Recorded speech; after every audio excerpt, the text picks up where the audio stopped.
como é que é para você esse título de inimigo da esquerda? E lá a gente tem feito um trabalho, como diria o presidente Bolsonaro, de goleiro, né? Qual foi o projeto de lei da esquerda que te surgiu-se mais esquisitice? Sejam bem-vindos ao segundo episódio do nosso podcast Pod Cafezinho. Hoje vamos contar com a figura ilustre do nosso vereador do PL, o terror da esquerda em Belo Horizonte hoje, o terror dos woke, Vili Santos. Do meu lado hoje, infelizmente, não vamos contar com a beleza da Valquíria e vamos ficar com a feiosidade do Bartô. Mas, paciência, temos que ter companheiros feios também, porém competentes. Toninho sempre irreverente, né? Como sempre, aí vocês vão acostumar mas verdadeiro. Sejam bem-vindos todos aí, mais uma vez agradeço aí a audiência de vocês. Vili, agradeço também Bartô, estar presente aí para a nossa entrevista, segundo episódio, nem bacana demais. Você não é tão feio assim não, viu, Bartô? Você é bonito, viu? Sei, não, nossa. Mas isso vindo do Toninho é elogio. O que o voto não faz a pessoa falar, viu? Época de eleição é isso mesmo, não se engana. Lindo, maravilhoso. Época de eleição não tem feio, viu? Mas já vou dar o pontapé inicial aqui. Vini, você teve 14.700 votos, quase 15 mil votos. 705. É isso não pode mesmo. esquecer de eleitor nenhum. E aí a gente queria entender um pouquinho como que você enxerga isso, esse voto representa o quê? O que você acha que, quando vieram esses 14 mil na urna, o que eles queriam? Qual era a mudança que eles queriam na Câmara? Como eles viam o seu trabalho já? A pessoa do Vili por trás? Então, fala um pouquinho sobre isso. Ô Bartô, primeiramente agradecer aqui por vocês terem esse tempozinho no domingo para me recepcionar aqui, né? Você, o Toninho. Esses votos, eu acredito muito, eu sempre tive um trabalho de bastidor, Bartô. Eu auxiliei a campanha do presidente Bolsonaro em 2018, depois ajudei o Bruno Engler, depois a gente pode entrar mais a fundo nisso, ajudei o Bruno Engler na campanha de prefeitura. Era um parceiro lá de Assembleia, né? Tava isso, eu via você lá na época que você era deputado lá junto com o Bruno Engler. Eu sempre fiz esse trabalho de bastidor mesmo. Então, quando o presidente... Eu sempre fui muito amigo do Jair Bolsonaro, do próprio Jair Bolsonaro. Quando o presidente Jair Bolsonaro esteve aqui em Belo Horizonte numa oportunidade, foi uma oportunidade que ele veio de forma rápida, pois foi o velório do Alisson Paulinelli, ex-ministro acho que foi do Gás, se eu não me engano. Ele foi ministro da Agricultura. E hoje, o Brasil é essa potência no agronegócio, graças às mudanças, né, do Alisson Paulinelli. Um cientista. Um cientista. E o presidente Jair Bolsonaro gostava muito dele, era muito amigo dele, e o Alisson Paulinelli faleceu, e o velório dele ia ser aqui em Belo Horizonte. E o presidente Bolsonaro veio de última hora, correndo, para poder participar do velório do seu amigo Alisson Paulinelli. E ali, ele teve a oportunidade, como foi corrido e tudo, acabou que o presidente Bolsonaro ficou lá na minha casa, hospedou lá em casa.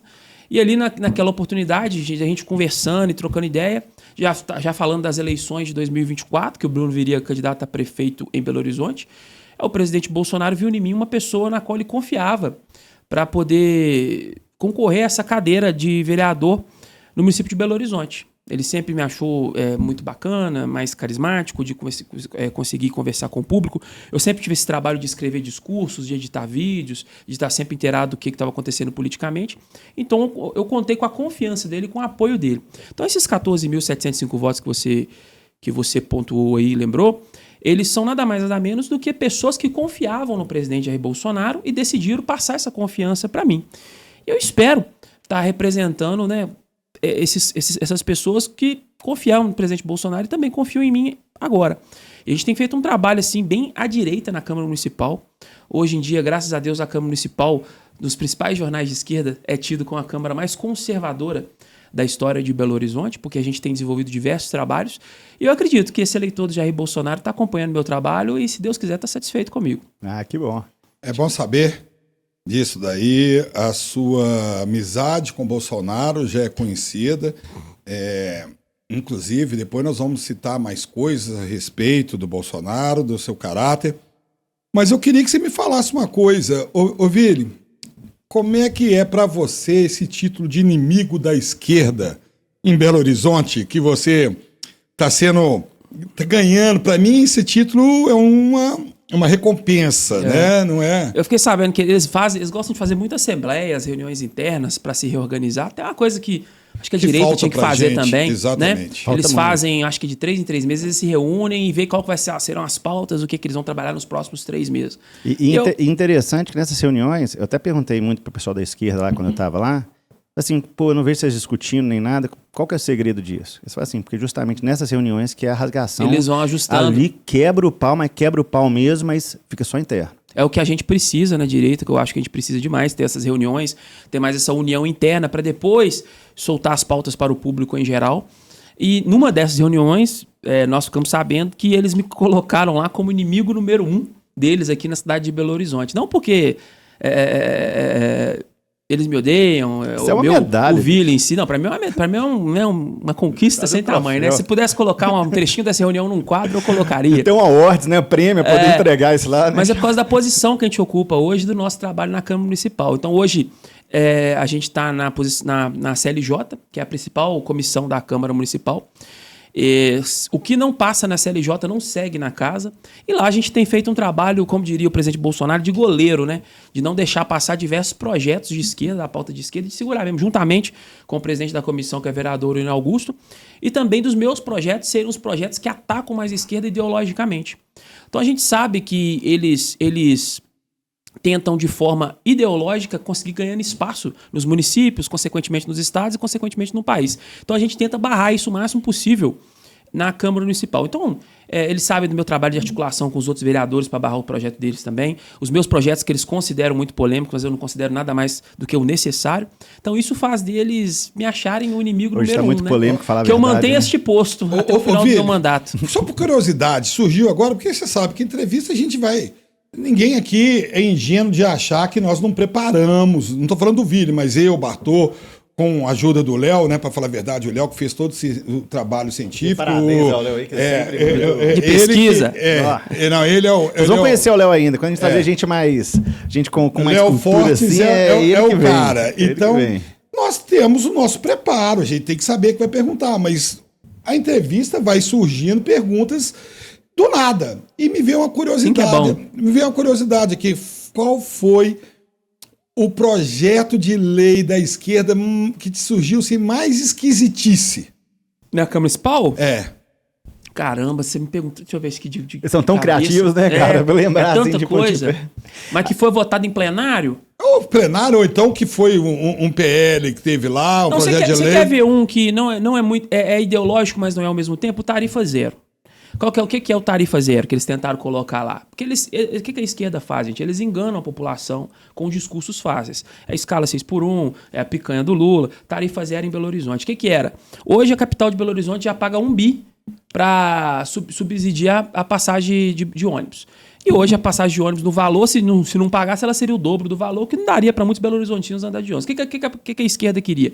Queria que a prefeitura subsidiasse mais 1 bi para poder atender a passagem gratuita de ônibus. Não tem almoço de graça. Não tem almoço de graça. Então, de onde ia sair esse 1 bi? Da educação, saúde, segurança, das obras. A cidade ia praticamente parar para poder atender essa passagem de ônibus que praticamente não é inviável, não tem como fazer. Outra coisa que dificultou muito quando a gente vai desse tipo de discurso, você deixaria as empresas de ônibus praticamente assim, o dinheiro vai cair certeiro. Não tem por que eu melhorar o meu serviço. Não tem por que eu melhorar a qualidade do meu serviço. Não tem por que eu ser cobrado. Se eu tenho certeza que vai cair um dinheiro subsidiado pelo Estado 100%, eu vou tocar do jeito que der. Então, isso ia, com o tempo, depreciar o serviço público na cidade. E uma capital igual Belo Horizonte não suporta esse tipo de coisa. Uma cidade pequena, que são poucas pessoas usuários de ônibus, tem uma linha muito pequena de ônibus, suporta. Mas eles vendem essas facilidades para a população que às vezes não entende, muitas vezes não entende do que está acontecendo economicamente na cidade e compra esse discurso desse. Então, esse foi um discurso que eles colocaram na Câmara, teve quebradeira, quebra-pau e tal, mas depois a população entendeu que isso aí é totalmente inviável. Aos poucos a população está ficando um pouco mais ciente desses pequenos jargões, né? Não, mas se você pegar, olhar uns 4 anos atrás, você vê a população indo para a rua para poder pedir reforma da Previdência. Você vê que todo mundo já fala hoje em dia, não existe nada de graça, não existe almoço grátis, alguém está pagando a conta. São conceitos que parecem bobos, Toninho. Mas você já está generalizando. Quando você fala população, é uma parcela pequena da população. E outra coisa, esse subsídio de Belo Horizonte paga aos ônibus, na verdade, você sabe que 90% das passagens de ônibus são pagas por empresários. Uhum. né? Não é pago pelo público. Então, quando você dá um incentivo, dá um subsídio para passagem de ônibus em Belo Horizonte ou qualquer lugar do Brasil... Os empresários iam continuar pagando esse projeto. Esse subsídio não é para o final, é para o empresário que está pagando o subsídio, não é para a população. Porque você vê que grande parte hoje dos vales de transporte, tudo é pelos empresários que pagam isso aí. Né? Então, não tem almoço de graça. Agora, essa agenda que você comentou é um pouco mais econômica, né? Esse entendimento da esquerda, conversazinha fácil para poder levar o povo, picanha e tal, essas coisas. Mas a gente sabe, né? Até para quem não conhece tão bem assim o Vili, né? A principal atuação dele é em cima de liberdade, família, ordem e eficiência ali econômica. Tem os projetos de Bitcoin aí também, que é muito interessante. Para quem gosta de criptoativa, tem uma pergunta boa ali na frente. E também o combate à agenda woke, né? Então, dentro dessa agenda woke, até explica um pouquinho para nossa audiência aqui, qual que é a sua visão sobre a agenda woke, como que ela está dentro da Câmara Municipal, como é que é o combate dela, tanto, como você falou, passivamente, que é combater, não deixar projeto passar, como ativamente entrar com projetos. Então, fala um pouquinho mais desse trabalho aí. O movimento woke, ele é um movimento que ele visa trazer o progressismo, na palavra deles, né? Para a sociedade como se fosse um avanço. Então, eles querem quebrar paradigmas que já são seculares, de família, de constituição da família.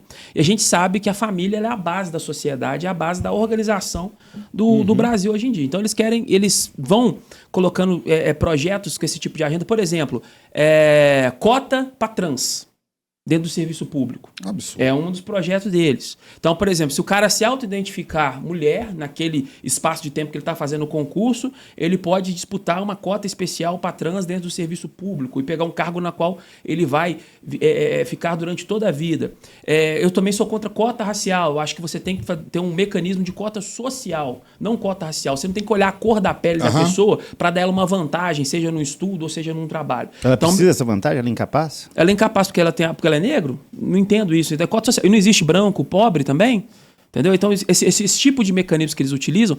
Então, eles colocam certas agendas à frente a fim de dividir a população em o máximo possível de grupos específicos, que é o dividir para conquistar. Então, a gente tenta mostrar isso para a população e tenta manter a coesão do povo para mostrar para eles que, na verdade, você tem que olhar o mérito e não esse tipo de coisa.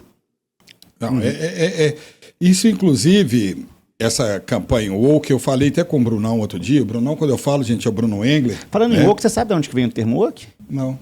Vem de acordar, que veio utilizado pelo pessoal que era mais negro, né? Movimentos negros lá nos Estados Unidos. E aí a agenda woke atual roubou esse termo, que era mais voltado só para questão racial mesmo, e trouxe para essas bobageira toda aí. Que começou, que também você vê que quando você vê movimentos sociais... com a luta dos negros lá do Apartheid, da África do Sul, que depois foi transferido também para os Estados Unidos e tal, você vê que na época era uma luta legítima, porque eles realmente eles sofriam, né, por parte do Estado essa segregação, onde eles não podiam ter acesso às coisas. Então era uma luta legítima. Então eles pegaram algo... O pior de tudo é quando eles pegam algo legítimo e para poder trazer para suas bandeiras políticas para poder promover algo ilegítimo. Então você vê, por exemplo, movimento... defesa das mulheres. Você vê que eles vão... A defesa da mulher tem que ser importante. O Estado tem que ajudar a defender a mulher. A mulher precisa de que o Estado empenhe mais mecanismos para a defesa dela. Mas eles querem pegar isso e colocar como uma bandeira política deles, coisa que não é.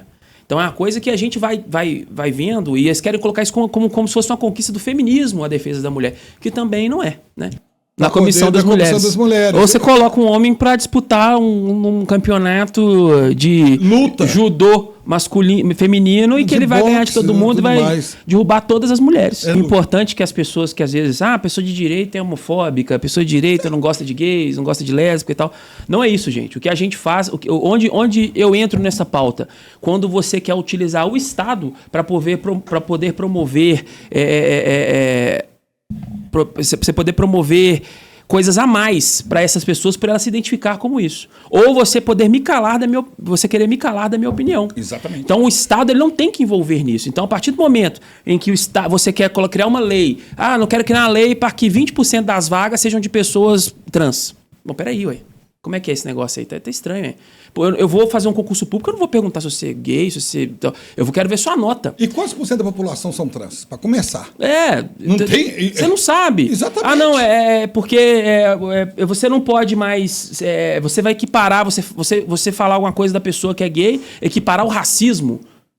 Você vai preso, sem... E vamos citar nomes, não? Mas a gente sabe que isso aí está sendo um estelionatário também, que tem muita gente que apropria disso aí, finge ser uma pessoa que não é para ganhar voto, finge ser uma pessoa que não é para passar no concurso, para passar no vestibular. Isso é um estelionatário também. Agora, como é que você vai provar o que a pessoa pensa na cabeça dela? Porque eles colocam como critério... Eu vi até um caso, eu fiz um vídeo esses dias sobre o caso do... lá na Colmeia tem uma ala especial para pessoas trans. E aí, essas pessoas trans lá estão escrevendo cartas dizendo que eles estão sendo, né? Não vou falar aqui porque senão pode cair o vídeo. Estão sendo, né? Estão sendo por outras pessoas que se falam que são trans, que estão entrando lá, estão aproveitando a situação para poder essas pessoas. E aí, eles questionam o critério de autoidentificação. Ou seja, eles mesmos se questionam o critério de autoidentificação. Porque, por exemplo, hoje em dia eles falam um negócio de gênero fluido. O que é? Hoje eu me identifico homem, amanhã eu me identifico mulher, amanhã eu sou pansexual, que eu gosto de uma árvore, depois eu gosto de um pássaro. Em cada dia eles são uma coisa. Então eles querem colocar esse critério para você poder passar num concurso público, por exemplo. Para você poder... por exemplo, a mulher aposenta mais cedo. Como é que vai fazer? A mulher tem direitos sociais que o homem não tem. E aí? Então quer dizer que se eu me identificar mulher, então, em vez de eu aposentar aos 65, eu vou aposentar aos 60. Quer dizer que se eu for convocado para as Forças Armadas e aí eu não quiser ir, eu falo que me identifico mulher, aí eu não posso ser mais convocado. Então você está entendendo o tipo de coisa que tem? É aquilo que você trouxe, né? Deixou de ser uma discussão por igualdade de direitos e passou a ser de supremacia de direitos. Exatamente. E quando você pergunta como é que é a população, como é que é isso, quando a gente vê no IBGE, a gente vê que em torno de 3 a 5% das pessoas se consideram homossexuais ou preferem não opinar. E aí, quando você pergunta na rua, dia a dia, assim, todo mundo acha que às vezes é até mais, 30% da população, né? Enfim. Não, e você vê também outra questão também. Você se identifica mulher, você vai poder entrar no vestiário da minha filha, da minha esposa, que às vezes está num clube, trocando de roupa. Ridículo. O cara não me identifica mulher, ele pode entrar? Quem que vai defender elas caso ela for abusada? O que vai acontecer? Chapolin colorado. Se está tendo esse problema na Colmeia, que é um local supervisionado, voltado para ele, relativamente pequeno em comparação ao Brasil, o que não vai acontecer em milhões de banheiros e vestiários no Brasil inteiro? Por isso que é importante terem pessoas como o Vili lá, tá na Assembleia, as câmeras, estar discutindo, colocando esses pontos, porque muitas vezes a visão de outros políticos é um pouco mais, não tão capciosa. Não, é vaselina mesmo. Muitos deles às vezes entendem vaselina, até que é uma coisa de cima de direitos mesmo, em vez de supremacia. Muitos deles, eles não gostam nem de tocar em alguns assuntos que eles acham que vai ganhar alguns seguidores, mas vai perder vários seguidores, então eles ficam naquele, só querem ganhar, não querem perder. Né? Então o Vili mostra a cara, chega e bate e não tá nem aí. E receber convidados na nossa cidade, como é que tá essa situação de a gente ver outra minoria, outros problemas que a gente vê no nosso município, né? A questão de tanto indigentes, vem crescendo bastante essa população de rua aí em Belo Horizonte. A gente sabe que você tem um projeto ali voltado para poder dar um jeito nessa migração descontrolada. São dois, na verdade, cidades, vou falar sobre. E justamente aí fica até uma pergunta, já deixar você falar sobre ele bastante, mas uma pergunta capciosa, que é a seguinte: como não misturar isso com uma assistência social e virar realmente uma recepção para eles, como colocar eles para outra cidade também? Sim. É o seguinte, hoje, se você for para a rua conversar com os comerciantes, com as pessoas que utilizam a cidade, vivem na rua São de Belo Horizonte, se você for falar com eles, um dos maiores problemas, eu vou falar que isso é o segundo, tá? O primeiro é o trânsito, e o segundo é a questão dos moradores de rua, que eles falam muito, a questão dos moradores de rua. Então, o comerciante abre a comércio de manhã, o cara tá lá defecando, urinando na porta do comércio dele, ele tem que abrir, ele tem que lavar ainda o negócio do cara, e o cara ainda xinga ele, ameaça ele, isso quando não joga uma pedra e quebra o comércio dele. Então isso aí está se tornando um problema cada vez maior na nossa capital. Sem contar também que, às vezes, na porta de um condomínio, a pessoa fica receosa de chegar à noite, ou com a esposa, com a filha, a mulher sozinha. Isso também está gerando um grande transtorno e problema. Mais de 50% dos moradores de rua de Belo Horizonte não são da capital. Eles são oriundos de outros locais, de outras cidades, de outros estados, até mesmo de outros países. Então, mediante a isso, a gente juntou um grupo na Câmara de Belo Horizonte de vereadores, e aí eu quero citar aqui o vereador Unir Augusto, Pablo Almeida, o Jalisson, o vereador Braulio Lara, a vereadora Flávia Borja. Nós juntamos, conversamos e combinamos de apresentar uma frente de combate a este problema. Então, cada um ele foi numa causa em especial. Então, por exemplo, tem um projeto do vereador Braulio Lara que a gente votou mês passado, que é para poder fazer essa retirada desses pertences que eles deixam nas ruas, ou seja, eles obstruem as calçadas e vão deixando esses pertences na rua. Então, o vereador Braulio Lara, conseguimos aprovar esse projeto. Então, a prefeitura hoje, legalmente, ela pode chegar com um caminhão e ir retirando esse tipo de coisa. E o Ministério Público? Nessa questão? Às vezes eles ajudam, mas às vezes atrapalham também nessas questões. Tem parte do Ministério Público que trabalha de forma ideológica e que às vezes atrapalha muito o combate nessa questão da gente poder... Me tira uma dúvida, só para pegar no mais perto. O Ministério Público ele não tem poder de mandar nada. Mas eles interferem em tudo. Mas ele não tem poder. Quem tem poder é o judiciário, é o juiz. Uhum. Por que tanto medo do Legislativo e do Executivo com o Ministério Público? Porque Ministério Público, que eu não tenho certeza que eu sou dentista, mas que eu sei é que o Ministério Público seria um advogado do lado do governo. Uhum. Tá? Ele não tem poder de proibir você de fazer isso ou aquilo. Ele tem poder de chegar para um juiz e pedir se pode fazer ou não. Por que tanto medo? Eu vejo isso porque muita gente coloca desculpa. A gente não pode fazer isso porque o Ministério Público não deixa. Não pode fazer aquilo porque o Ministério Público... O Ministério Público, nesse caso de vocês pegarem os bens e fazer tudo, o que eles falaram? A gente vê que o Ministério Público, não só o Ministério Público, mas o Judiciário em geral, o Judiciário em geral, eles estão interferindo muito na questão que não deveriam, do Executivo e também do Legislativo.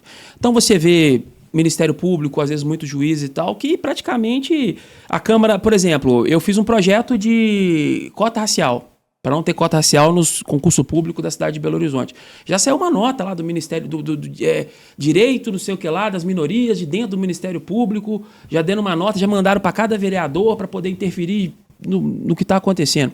Então a gente vê que esse trabalho da esquerda de tomar as faculdades de direito, de negócio, está fazendo resultado pro lado deles. Então eles estão colocando pessoas em locais estratégicos, tanto dentro do Ministério Público, tanto dentro do Judiciário, que quando eles veem que a política não está saindo conforme eles desejam, eles entram com essa caneta judicial para poder atrapalhar esse segmento. Tá, isso aí. Então vamos lá. Outra coisa que eu gostei muito... Isso que eu vejo até, o vídeo sempre permite aqui completar, eu vejo o seguinte, a gente vê que a estrutura da política ela é formada também por pessoas que têm sua formação ideológica por trás. E muitas vezes quando a pessoa entra no Estado, ela vê o papel do Estado ter que estar presente, ter que fazer assistencialismo, ter que cuidar da população.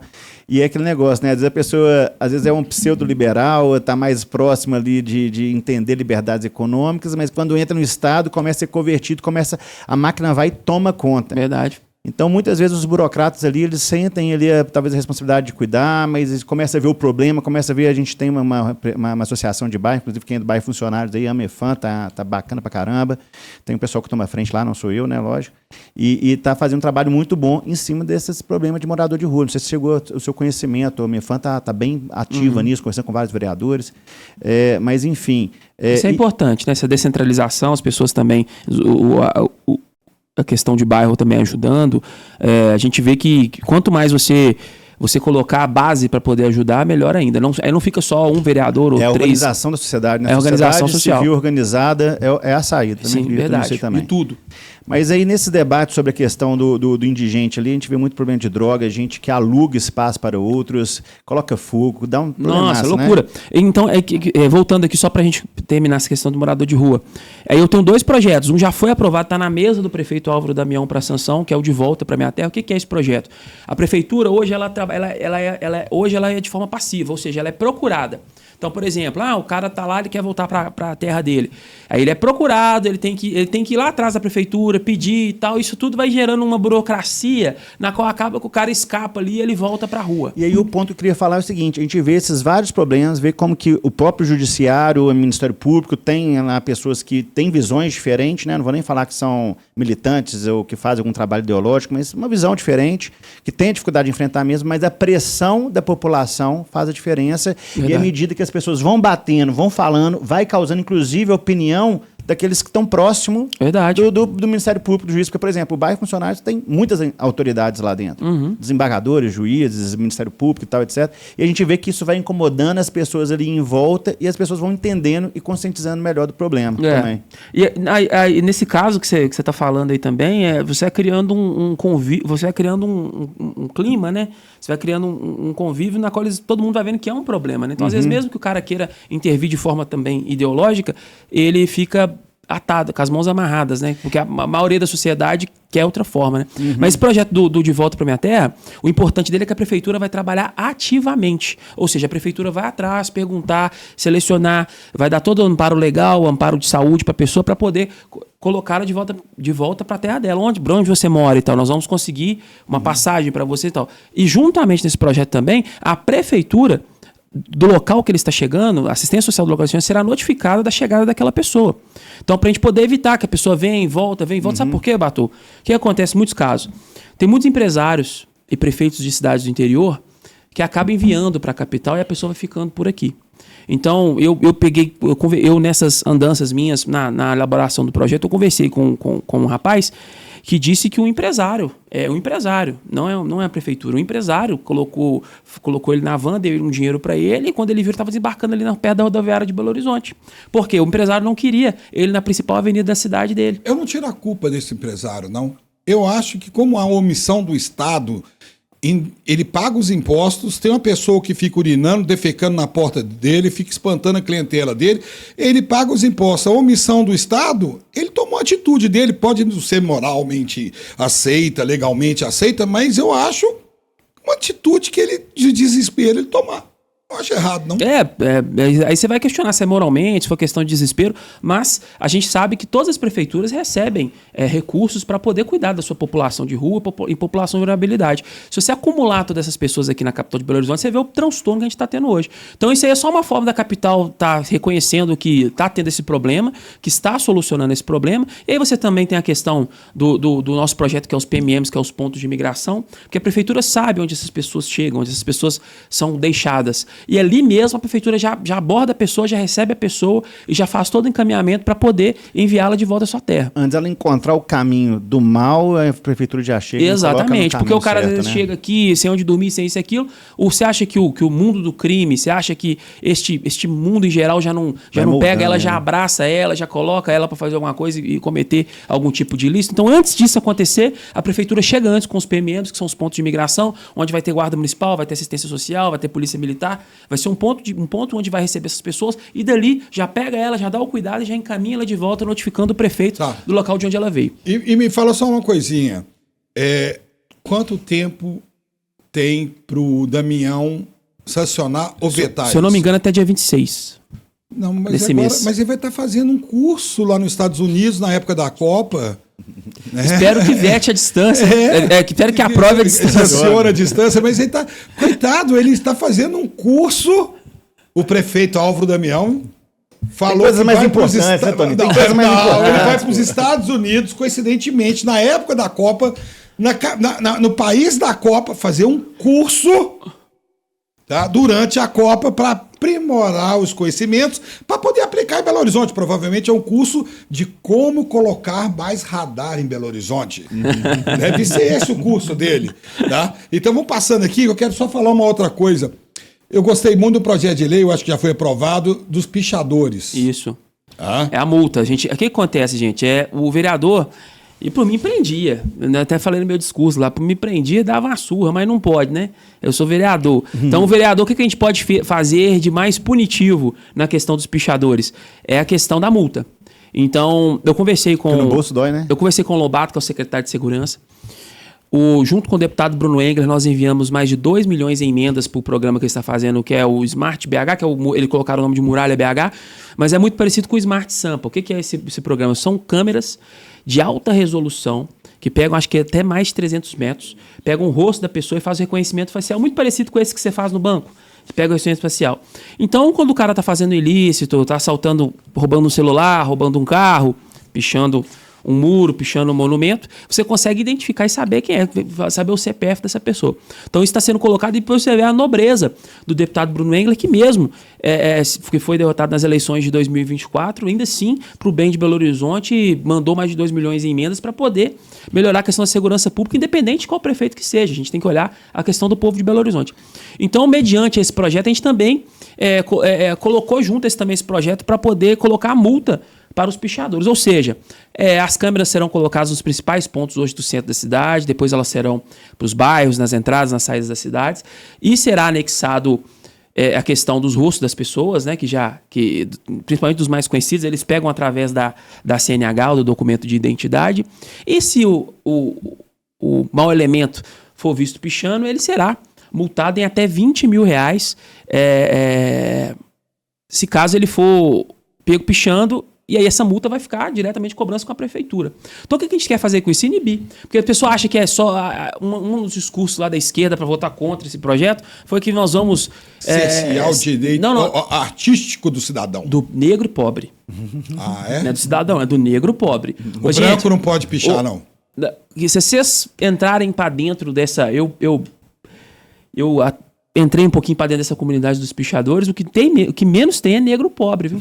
O que menos tem é negro pobre. É playboy que quer deixar lá a marca dele para todo mundo ver na cidade, e eles mandam para eles, entre si, eles colocam como mérito, como um troféu. Quanto mais difícil o local, mais mérito ele tem por isso. E a gente quer saber quem são essas pessoas, vai ajudar com esse reconhecimento facial e também multando essas pessoas para que haja alguma punição. E se caso... eu consigo chegar na Câmara Federal, que eu sou pré-candidato a deputado federal, nós também vamos tentar mudar a legislação de forma a colocar isso mesmo de forma criminal mais pesado.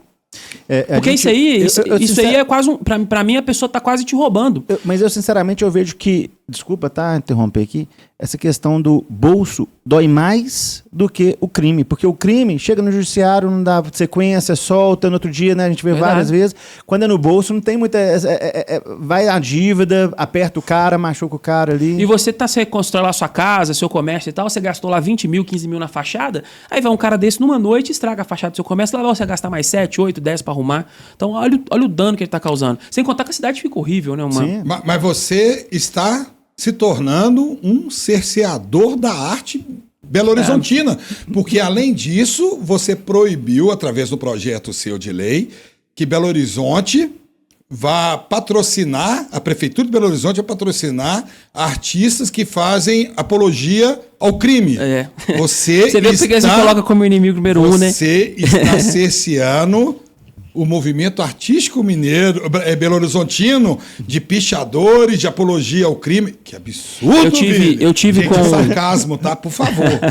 Eu tive com o ex-secretário de Segurança de São Paulo, Guilherme Derrite, que é muito amigo meu, convidei, ele foi na Câmara. Boníssima. O cara é sensacional. Eu falei com o Flávio, na oportunidade que eu tive, falei, Flávio, isso aí dá um ótimo ministro da segurança, hein, cara? Isso aí para combater o crime organizado, que o Flávio quer pegar pesado, com a agenda muito parecida do Nayib Bukele, lá no El Salvador, contra o crime organizado, as facções criminosas. A gente viu isso que ele já conseguiu devido ao apoio do Trump no combate a essa galera aí. Eu conversando com ele um dia lá na reunião em São Paulo, que eu estava lá, e aí ele falando comigo que o crime organizado, PCC, Comando Vermelho, eles utilizam os shows desses, a maioria MCs, mas tem outros ritmos e outras pessoas também, para poder fazer a lavagem de dinheiro. Então, às vezes eles fazem por diversas coisas. Primeiro, para promover o próprio crime organizado, porque quando eles vão para dentro de uma comunidade e colocam lá um rapper como Oruan para cantar e falar de Comando Vermelho, no caso do Oruan, Comando Vermelho e tal, a juventude que está ali, que vê o Oruan como uma referência, isso é um comercial. Então, acaba que essa juventude vai sendo captada pelo crime organizado. E eles também utilizam o show para poder cometer a lavagem de dinheiro. Por isso que está sendo essas operações muito no Rio de Janeiro e no negócio contra esses artistas. Eles começaram nessa linha e estão achando diversas coisas. Por quê? O artista, você não consegue saber quanto que o cachê é, o cara fala quanto é o cachê. Você pode fazer você pode fazer a lavagem de dinheiro. Você também pode fazer na questão dos ingressos. Você fala que foi 10 mil pessoas, foi 800, e você faz ali também a lavagem de dinheiro. E ele foi me explicando. Mediante a isso, como eu sou um vereador limitado nos meus poderes, eu vi onde eu poderia ajudar nesse combate. Então aqui em Belo Horizonte a gente viu que estava começando esses bailes e as facções estão começando a entrar. A gente viu que a prefeitura, eu fiz um projeto de lei que a prefeitura de Belo Horizonte não pode ajudar de forma nenhuma. Gradil, banheiro, palco, som... Não facilitar. Não facilitar de forma nenhuma shows de artistas que façam apologia ao crime organizado. Ótimo. Porque já é um absurdo. Eu acho que é um combate aí que vai mais pro lado da polícia, né? Que a polícia tem que ficar em cima. Mas é um absurdo também um cara desse chegar aqui para falar de facção criminosa, fazer comercial, e a Prefeitura de Belo Horizonte tá dando um gradil, tá dando um banheiro químico, fornecendo ambulância, fornecendo palco. Então isso aí não é nada mais nada menos que um respeito ao dinheiro do Belo Horizontino que paga o imposto e não quer financiar facção criminosa. Que é o mínimo, né? É o mínimo, gente. Isso aí eu acho que nem devia ter, né? Exatamente. Mas como o mundo hoje tá tão doido... Mas vocês vão me desculpar, eu vou apanhar de novo, mas tô nem aí, vocês não pagam minha conta, ultimamente nem eu tô pagando as minhas, então vamos lá. Então, o stand de imposto. Quando de luz subiu, né? Na verdade, o tanto de imposto que tem, mas por que nós temos que ter muito imposto? Porque tem muito gasto. Eu acho cultura uma coisa muito importante, mas eu não acho prioridade para um Estado. Eu acho que a saúde, a pessoa, ela vive sem cultura, mal, mas vive, mas a pessoa não vive sem saúde.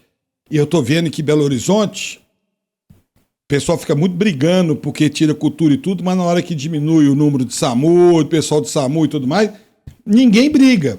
Ninguém vai para o Foi 26 milhões pro carnaval, né?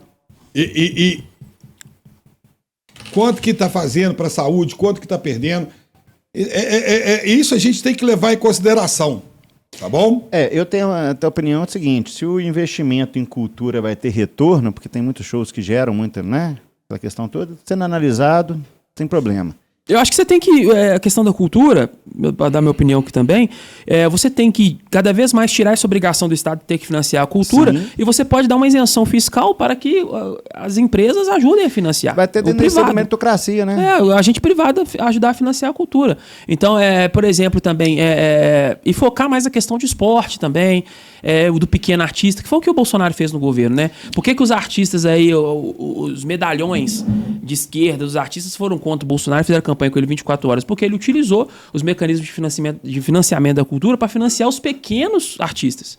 Então, um cara ali que tocava um violão na cidadezinha dele e tal, um pequeno artista. O que o Lula faz? O Lula concentra em grandes artistas, para que esses grandes artistas possam fazer comercial para ele quando ele for fazer campanha. Então você tem uma Anitta falando bem de você, você tem um Gilberto Gil falando bem de você, você tem como é que é o nome daquele Caetano Veloso falando bem de você. A banda toca a música que quem paga, né? Exato, Então quantas pessoas não escutam esses caras, né? Quantas pessoas não escutam esses caras? Então o Bolsonaro deixou esses caras de lado e ajudou o pequeno, aquele carinha que tá começando lá, que tem que ser... Gente... Às vezes eu viajo muito pro interior aí, na época das campanhas que a gente fazia junto com o Bruno, na época do Nicolas, e a gente via cada artista, cada cara que você fala, meu Deus, por que esse cara não fez sucesso? Às vezes eu vi um cara que tocava 5 instrumentos ao mesmo tempo, ainda cantava, e um cara desse não faz sucesso e um MC das quantas aí explode no Brasil inteiro. Ô Vini, vamos... Nosso tempo é exíguo, né? Pois é, bonito, nós estamos agilizando, né? Mas o assunto, tem tanto assunto para falar. Mas tá tão gostoso a conversa. Vamos conversando aí, pô. Que nós vamos conversando, mas o problema é o seguinte: o Vini já sabe que aqui é a casa dele. Ele me prometeu que pelo menos uma vez por mês ele vai voltar aqui com a gente. Vamos. Já tô fechando a geladeira com o pé já. Exatamente. Bom, daqui a pouco tá mijando cruzado comigo lá no banheiro, lá, porque já vai chegando aqui, que ele é de casa. Ô Vini, eu quero saber sobre o que um vereador pode fazer para melhorar, além disso que você pegou e falou, para melhorar diretamente o problema de segurança pública em Belo Horizonte. E até completando a pergunta dele, você falou das câmeras inteligentes, toda essa questão de tecnologia, como é que vem? Você tem projeto de IA para poder... Tem também. Já toca esse pau falando sobre isso, como é que você pode ajudar? O que a gente pode fazer, cara? Eu tenho 2 projetos que são muito importantes para a segurança pública, que é a questão do uso... Só para vocês entenderem, quando eu estava conversando com o Bruno Engler sobre a candidatura de prefeito, uma das nossas principais pautas era colocar... A inteligência artificial ainda estava começando, estava engatinhando. Mas eu e o Bruno, a gente é muito inteirado com essa questão de tecnologia. E uma das nossas principais bandeiras era colocar inteligência artificial para estar ajudando em diversas áreas do governo para você poder diminuir o Estado e sobrar mais dinheiro para investir em coisas essenciais, como você disse, saúde, educação, segurança. Um dos nossos projetos é o serviço público poder utilizar IA. Então, por exemplo, hoje você tem limitações que a prefeitura coloca porque eles acreditam que... Você tem grupos dentro da prefeitura que não querem que a IA entre para dentro da prefeitura porque eles acham que vão ser prejudicados nos seus futuros concursos, na sua carreira carreira pública lá dentro. Mas a gente está com esse projeto, ele será aprovado na Câmara Municipal e também com a questão do Smart BH, que é o Muralha BH, né? Sim. O projeto que dá os fundamentos para poder fazer o que o Lobato está fazendo juntamente com o prefeito Álvaro Damião, é de minha autoria, que a gente nada menos pegou o projeto que é o Smart Sampa, que está dando muito certo em São Paulo, trouxe para a realidade de Belo Horizonte e apresentou também na Câmara Municipal e eles renomearam de Muralha BH. Então é o reconhecimento facial através de câmera de segurança dessas pessoas e também, muitas das vezes, dentro desse projeto, você tem o reconhecimento facial dessa pessoa, da pessoa em população de rua, sabe por quê? Assistência social, Guarda Municipal, aborda a pessoa, o cara tá de sunga, o cara tá de bermuda, não tem documento, você não sabe quem é o cara, você não sabe se ele é fugitivo de outro estado, você não sabe de onde que veio, você não sabe quem é essa pessoa. Então ela pega, não sabe quem é, acaba soltando e ali se perde do cara. Então quando a gente pegar a pessoa, fazer o reconhecimento facial, a guarda e a polícia vai ter o trabalho de reconhecer quem é essa pessoa e cadastrar o rosto dela, se caso mais para frente ela for abordada novamente, você facilita a questão da Guarda Municipal também, da polícia. Outra coisa também é a valorização da nossa Guarda Municipal. Uma das propostas que o Bruno fazia era criar a ROMU, né, que é a ronda ostensiva da Guarda Municipal, que acho que ajudaria muito nas questões de pequenos delitos, como roubo de celular, como às vezes também o moto, que acontece muito, entre outras coisas. A gente acredita que sem segurança pública não tem como você ter mais nada. Porque como é que você vai abrir um comércio numa rua que é insegura? Como é que você vai abrir uma UPA num bairro que é inseguro, que você pode chegar no outro dia e ter roubado todos os equipamentos de milhares de milhões de reais lá dentro? Então a primeira questão de todas é a segurança pública. Então a gente acredita que você tem que fortalecer a segurança pública, dando liberdade, dando condições para o policial, para o guarda municipal trabalhar. E também uma coisa que eu não consigo como vereador alterar, mas também você colocar uma legislação que mantém o bandido preso. Porque a polícia prende, a polícia sabe quem é o bandido, a polícia sabe onde ele está, o cara já foi preso 5, 10 vezes e ele sai porque a gente tem uma justiça que solta demais. Então a mudança da legislação, mudança dessa mentalidade dentro do judiciário é mais importante ainda na questão da segurança pública. Eu não posso ainda chegar nessa questão deste debate, mas quem sabe um dia, né, a gente consiga chegar lá. Eu espero que você leve esse debate, esse projeto de lei seu, alguma coisa para âmbito federal, né? Porque eu acho que o grande problema do Brasil, vamos colocar, não é nem o policiamento, é a impunidade. É você prender o vagabundo e às vezes você prende... Eu já vi relatos de pessoas, amigos meus falando que prendia a pessoa 3 vezes no dia. No dia. Uhum. 3 vezes no dia. Então, o problema é esse. Mas enquanto nós temos um presidente que fala que os nossos criminosos, seus, filha da mãe, meu não, tá? Nossos criminosos, tadinhos, estão sendo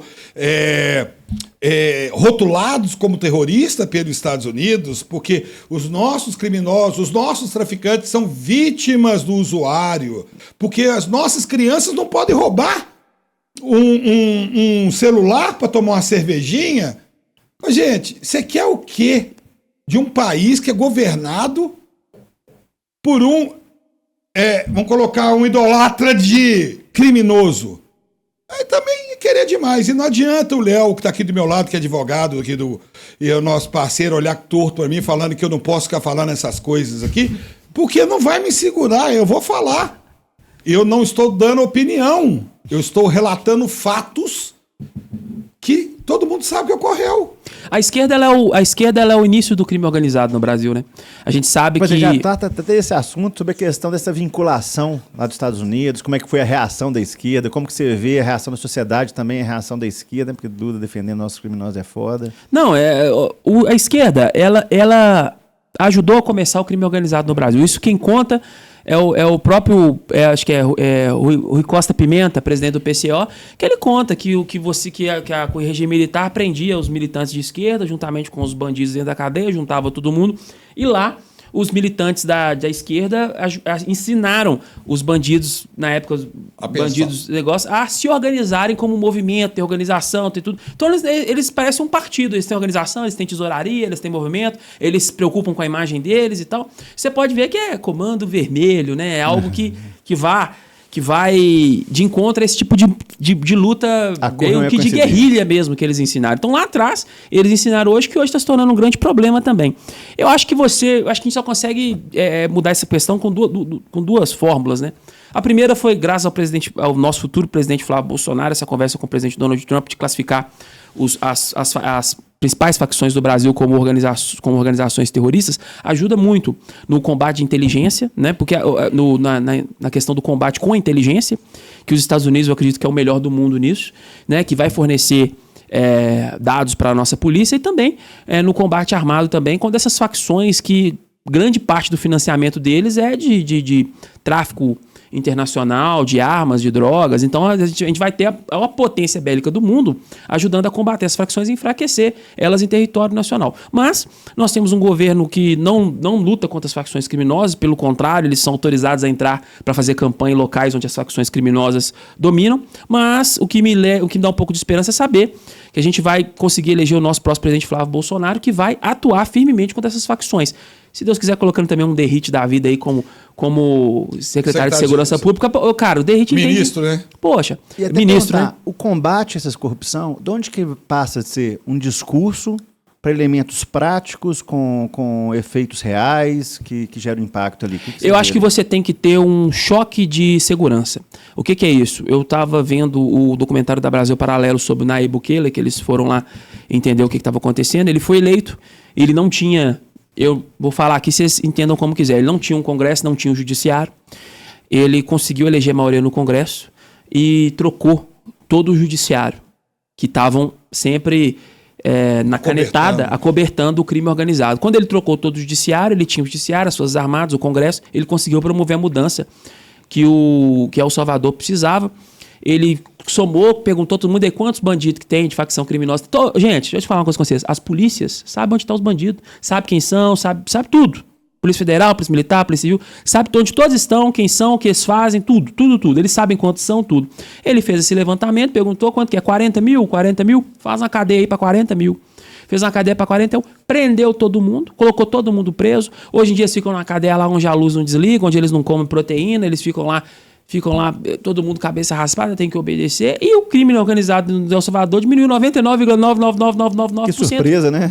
Então, tipo assim, esse choque de segurança pública o Brasil precisa. Não adianta a gente colocar de novo um Flávio Bolsonaro na presidência e não ter maioria no Congresso. Não adianta a gente colocar um Flávio Bolsonaro de novo na presidência e não ter maioria no Senado. Pra gente poder promover essa mudança que o Brasil precisa. Então, não adianta só a gente pode contratar 10 vezes mais policiais que tem no Brasil inteiro. Se a gente não tiver mudança brusca na mentalidade e na forma de agir do judiciário, de manter o bandido preso e direitos humanos para humanos direitos, nós não vamos mudar o Brasil. Você é favorável ao acesso às armas para proteção? 100%.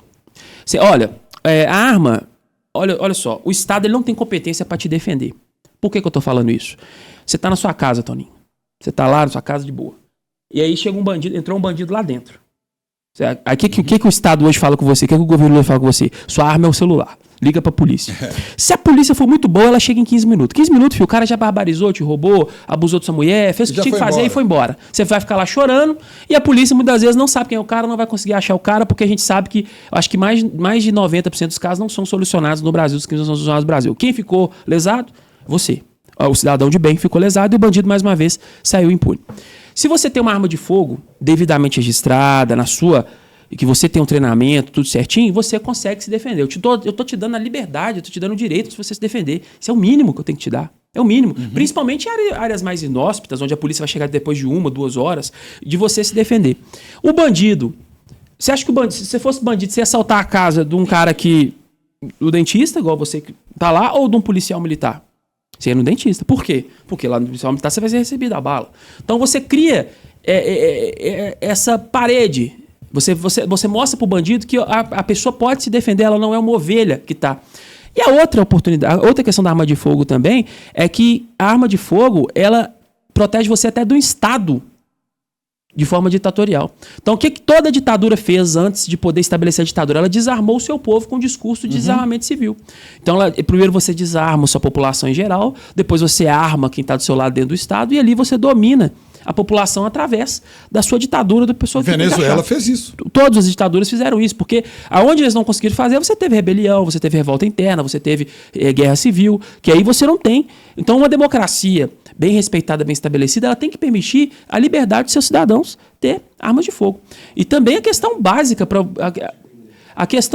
de você ter também esse direito de se defender. Você, sua mulher, a mulher tá na rua escura, apareceu 2 homens lá, cercando ela na rua. Qual que é a única coisa que vai igualar a força delas dos 2 homens? O armamento. Pólvora. Uma arma, pólvora. Né? Eles até falam, né? Vê que aquela frase? Criou o armamento, mas Samuel Colt tornou todos iguais. Já viu isso? Então, tipo assim, você torna igual, você equivale o fraco com o forte. Tem uma frase muito boa para isso, que é o seguinte: uma arma na mão de uma pessoa mal intencionada só pode ser retirada com uma arma na mão de uma pessoa mal intencionada. Isso, quem para um homem mal armado é só um homem bom armado, né? A gente vê onde que acontece os principais atentados lá quando você vai nos Estados Unidos, que tem muito atentado em escola, onde que acontece os principais atentados? Nas escolas, nas faculdades. Por quê? São as guns free zones, que são zonas livres de armas. Aí o cara chega lá armado e barbariza todo mundo. Se tiver um cara armado lá dentro, tanto tem estados lá nos Estados Unidos, acho que como o Texas e entre outros estados lá, que os professores estão armados dentro de sala de aula. Eles estão dando aula armados, porque se aparecer... E o cara não dá um passo, não dá 2 passos. Então, a única forma de você se defender é você também estar armado. Não conte com a benevolência do bandido, não conte com a bondade do bandido de não te matar, de não barbarizar você, sua família. Se você tiver oportunidade, tenha sim uma arma de fogo. Exatamente, porque no limite da criminalidade está o cidadão de bem. Por mim vendia antigamente vendia na Mesbla, né? Por mim vendia no Extra, no Carrefour. Lá nos Estados Unidos é assim, ué. É assim. Aí o pessoal fala, mas nos Estados Unidos tem muito ataque e tal. Lá nos Estados Unidos tem 300 milhões de habitantes. No Brasil são 190, 200 milhões de habitantes. 200 milhões. Nos Estados Unidos é 5 vezes menos ataque homicídios por armas de fogo do que no Brasil com 200 milhões de habitantes. Não, você pega dentro do Brasil, os estados mais armados são os mais seguros. Os estados que mais vêm política de desarmamento, as pessoas são menos desarmadas, é onde que está... Sabe por quê, gente? Porque o bandido ele não vai deixar de estar armado. Ele vai comprar arma ilegal, ele vai comprar na esquina, ele vai buscar, ele vai ter uma metralhadora, fuzil, e você vai ter que respeitar todas as regras quando você puder ter, porque cada dia eles estão colocando de uma forma mais difícil, isso quando eles não te tributam. Então você vai comprar aí uma Glock, por exemplo, que é uma modelo de arma de fogo, você vai pagar 17 mil. O cara vai lá no Paraguai, lá atrás, escondido debaixo do banco do carro, por 5 mil reais, traz 4 e joga na mão do bandido. Então, tipo assim, o Estado está dificultando o cidadão de bem de ter acesso à arma, enquanto o bandido tem todas as armas do mundo. Você vê locais, Bartô, eu tenho até que te parabenizar quando você era deputado estadual, porque sabem que você foi um dos deputados que mais mandou emenda para a Polícia Militar, para troca de armamento da Polícia Militar.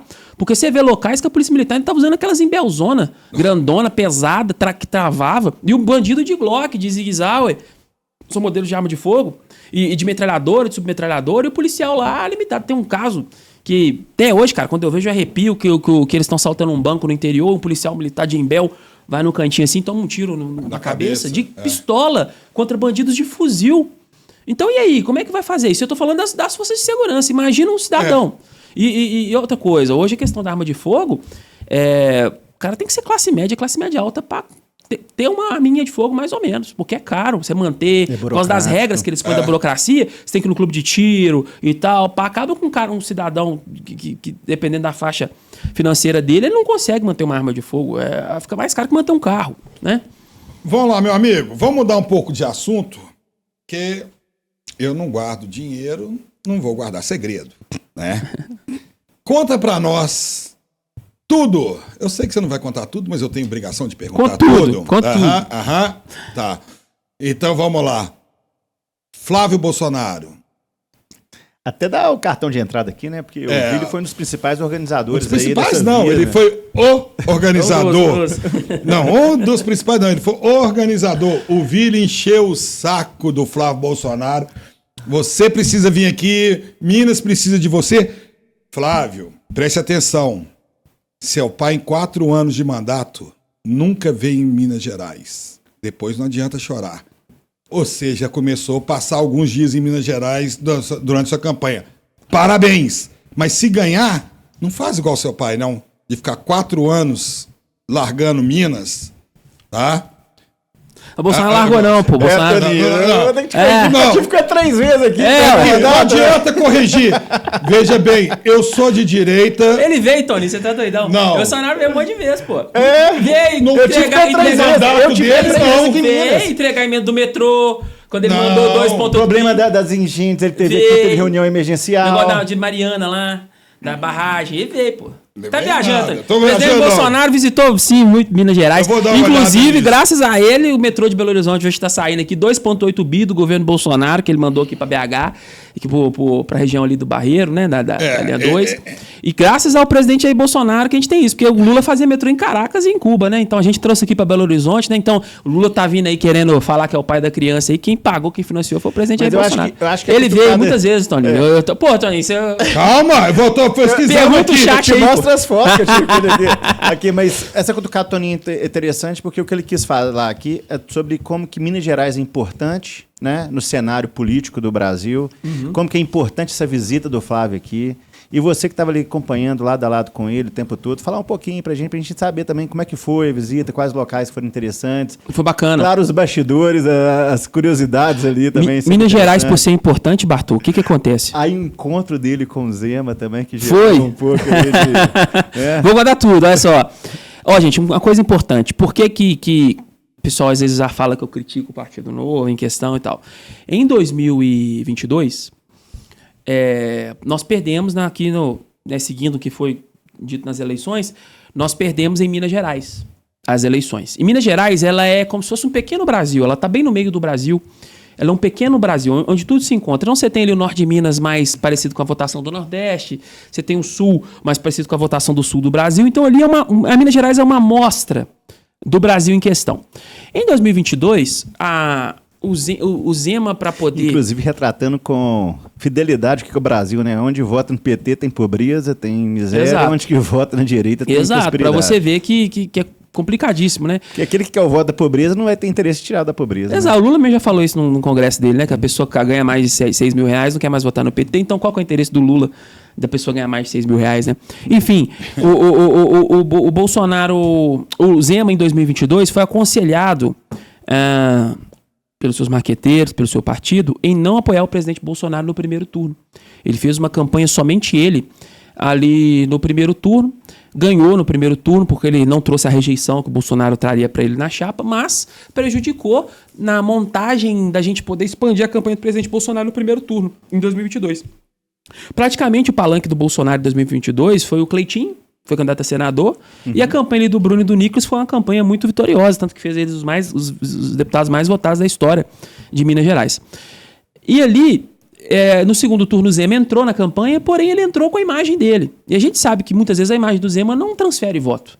E a gente precisava mesmo de um governador atuante, conversando com os prefeitos, para poder ajudar a campanha do presidente Bolsonaro desde o início. Então, isso aí é uma das críticas que eu tenho ao Partido Novo. Que é diferente de fazer aquela campanha que pega o celular, faz um videozinho, fala apoio, diferente, do outro tá ali no chão, no dia a dia, conversando, convencendo, Exato, virando, porque falando com as o lideranças, governador tem essa conversa firme com os prefeitos que vai ajudando a você fazer o trabalho de base. Então essa é uma das críticas que eu tenho ao governador Romeu Zema e ao Partido Novo, que sempre quando tem um projeto de Brasil, eles não unem a nós, eles fazem um projeto pessoal, que no caso foi um projeto pessoal aí do governador Romeu Zema.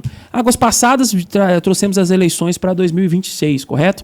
Em 2026, o presidente Bolsonaro não pode ser candidato devido às perseguições do Supremo Tribunal Federal.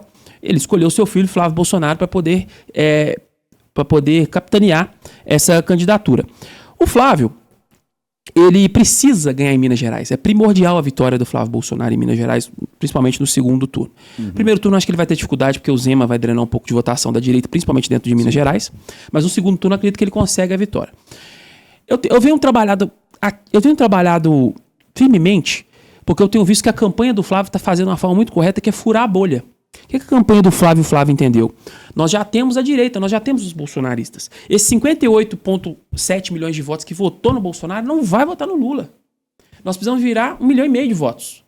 Segundo o que foi divulgado pela Justiça Eleitoral em 2022. Nós precisamos virar 1,5 milhão de votos. O que nós vamos virar 1,5 milhão de votos? Nós vamos conversar com o eleitor indeciso, nós vamos conversar com o eleitor que não foi votar, nós vamos conversar com o eleitor que está insatisfeito com o que o Lula fez, que esperava picanha, a picanha não chegou. E eu vi nisso trazendo para a realidade de Minas Gerais como única pessoa. Eu fui um dos únicos, no início, dentro do PL, que falou: Flávio, você tem que apoiar a candidatura do Cleitinho. Você tem que apoiar a candidatura do Cleitinho. O Cleitinho é o único que te ajuda. O Cleitinho é o único que fura a bolha. O Cleitinho é o único que conversa com... O Cleitinho, gente, ele consegue conversar com o público que eu não consigo conversar, que o Nicolas não consegue conversar, que o presidente Jair Bolsonaro não consegue conversar. Ele consegue conversar com este público. Ele vai desse público que a gente não alcança. E eu falei: Flávio, ele tem que ser o seu candidato para o governador de Minas Gerais. É a única forma de você poder capitanear esse voto pragmático que você está querendo, de ir nesse outro eleitor. Qual que é o cara que fura essa bolha? E tem um palanque expressivo, e um palanque expressivo, um palanque que já está com 40%, 42% no primeiro turno. Em Minas Gerais. Se você souber fazer o trabalho... Sem ele lançar a candidatura, sem ele fazer campanha. Não lançou ainda. O pessoal tá falando, não lançou ainda. Então, Cleitinho é um fenômeno. Inclusive, Cleitinho, você vai vir cá, hein? Vai. Hein? Cleitinho é um cara bom, um cara bacana, coração gigantesco, pensa no povo de verdade. Muitas vezes, Tony, a gente vai conversar papo político interno e o cara não fala e o povo. Eu só vi isso em duas pessoas, no presidente Bolsonaro e no povo. E no Cleitinho. E no Cleitinho. Do presidente Bolsonaro e no Cleitinho. O presidente Bolsonaro, gente, segurou... Por que vocês acham que Faria Lima não apoiou o presidente Bolsonaro? Por que vocês acham que boa parte do empresariado, vocês acham que não, mas do grande empresariado, dos metacapitalistas, não quis apoiar o presidente Bolsonaro? Porque ele não queria tomar decisões que ia financiar esses setores a fim de prejudicar o povo. O presidente Bolsonaro, o Lula tá falando do Pix aí agora, o presidente Bolsonaro que lançou o Pix, gente. O Pix, você lembra, Toninho? Você vai lembrar, pô. Você fazia a transferência, demorava, tinha que pagar a taxinha, tinha cheque, tinha isso, tinha aquilo. Eu lembro. Era DOCA, então TED. Ué. E você pagava 10 contas. Você acha que esses caras aí não ficou com raiva do presidente Bolsonaro, não? Mas ele pensou, sempre que você ia conversar com ele, era primeiro o povo. O que vai ser pro povo? Eu sei. E eu vejo isso também no Cleitinho. Então, os políticos assim que eu converso, que a gente vai conversando, assim, tô falando políticos aqui de maior relevância, tá, gente? Que eles falam... De âmbito nacional. De âmbito nacional. Que eles falam que o mandato é pro povo. Então, independente que você vai apanhar, vai bater de setor, disso, vai falar: foda-se, não tô nem aí. E aí, o que vai ser pro povo? Então eu vejo isso no Cleitinho também. Muitas vezes, ele vai de confronto às nossas bandeiras de liberdade econômica, porque ele vê que às vezes o Estado tem que agir mais em certos setores, na qual eu entro em debate com ele também. Ele é um pouco criticado como populista nessa forma de colocação. Isso, nessa forma de colocação, mas às vezes eu também tenho esses debates com ele. Por exemplo, quando ele defendeu o fim da escala 6x1, eu falei: Cleitinho, beleza. O povo tem que descansar, eu já trabalhei nessa escala, eu já vivi isso, eu sei como é que é e tal, ok. Mas não é melhor a gente dar liberdade pro cara negociar isso direto com o empresário? A gente ir pro regime de hora trabalhada? Até bom que se você colocou do Cleitinho, uma coisa que eu defendo dele é o seguinte, que o pessoal fala que ele é populista, eu falo assim: não, ele é popular. Ele veio do povo, ele pensa igual o povo. Para ele aumentar o salário para todo mundo, é interessante porque ele pensa como o povo aumentando o salário, mas ele não tem tanta, assim, vamos falar assim...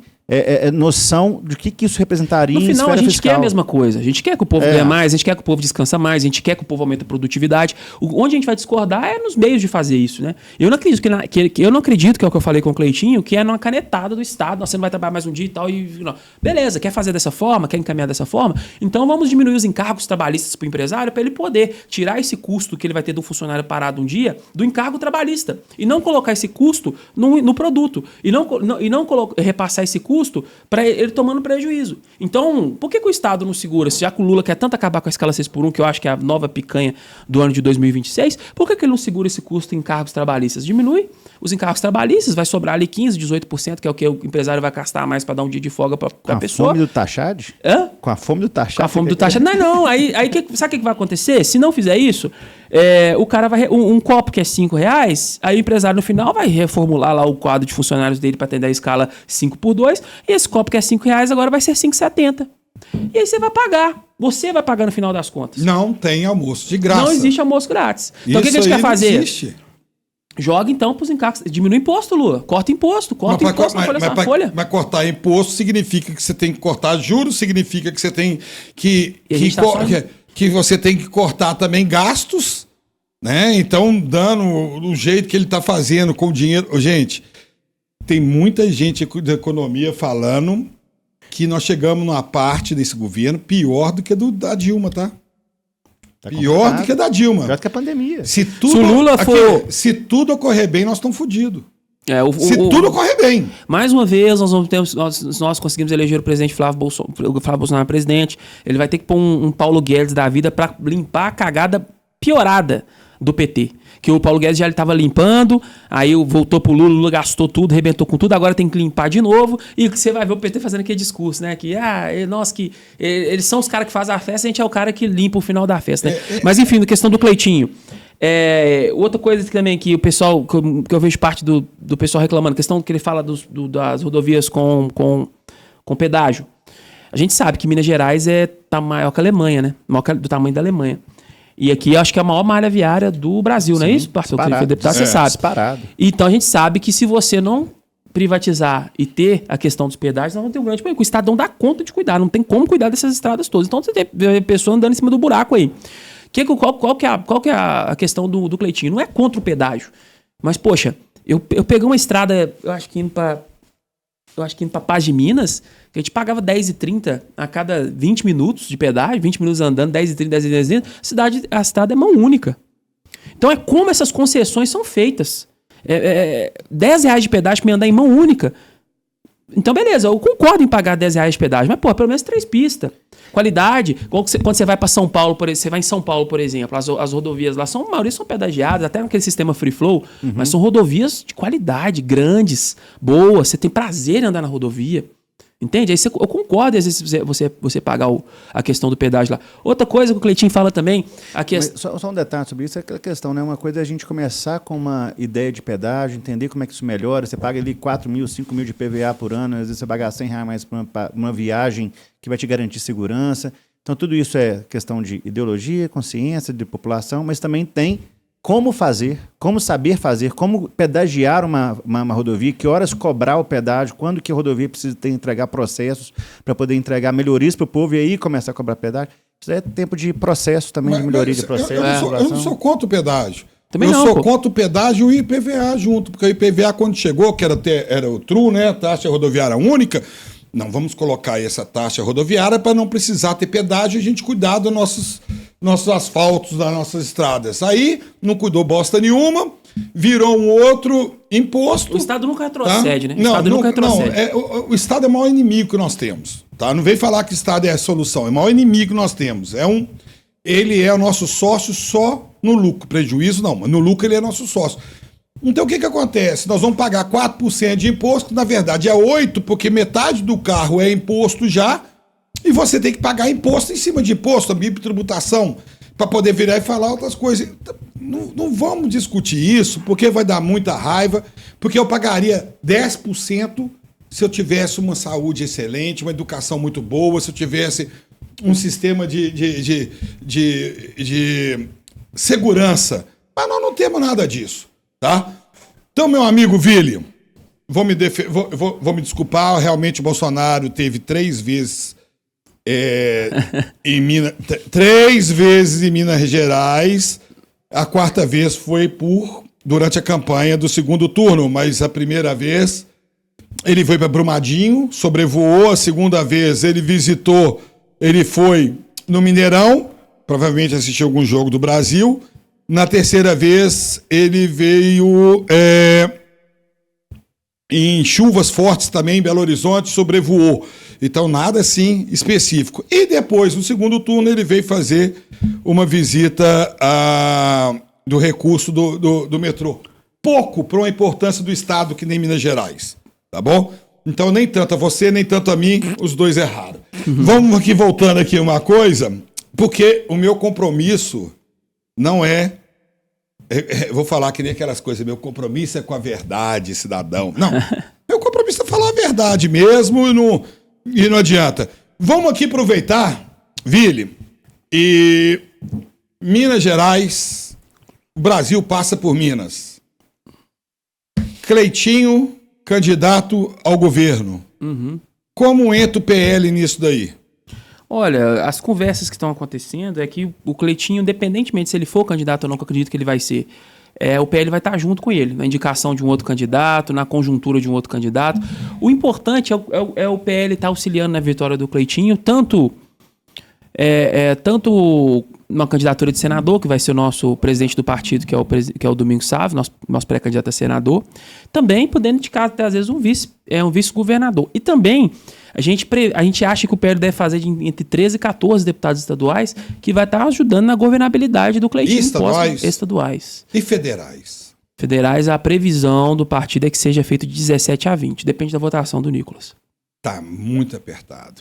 Eu vou te fazer uma pergunta seguinte. Eu acredito que hoje, em Minas Gerais, nós temos 3 pré-candidatos ao deputado federal que são bolsonaristas. Você, Júnior Amaral e Caporeso.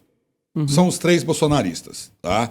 Muita gente vai me xingar. E o Nicolas? Nicolas faz um serviço excepcional da direita. É um cara que fura a bolha.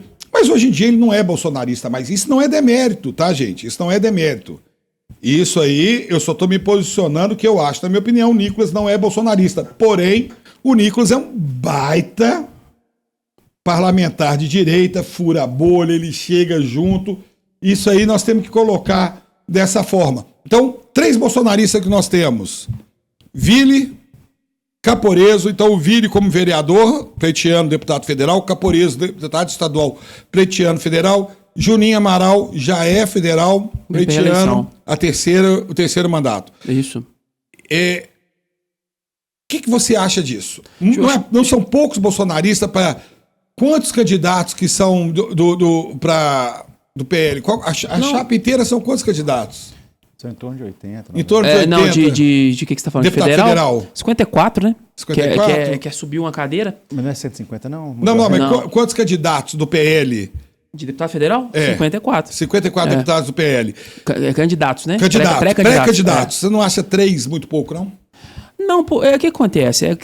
Tem outras pessoas ali dentro do PL que são estão à direita também. Agora, bolsonaristas, aí, o critério seu foi a questão de ser mais ligado ao Bolsonaro, de defender as bandeiras do presidente Bolsonaro, de usar isso como uma bandeira mais livremente.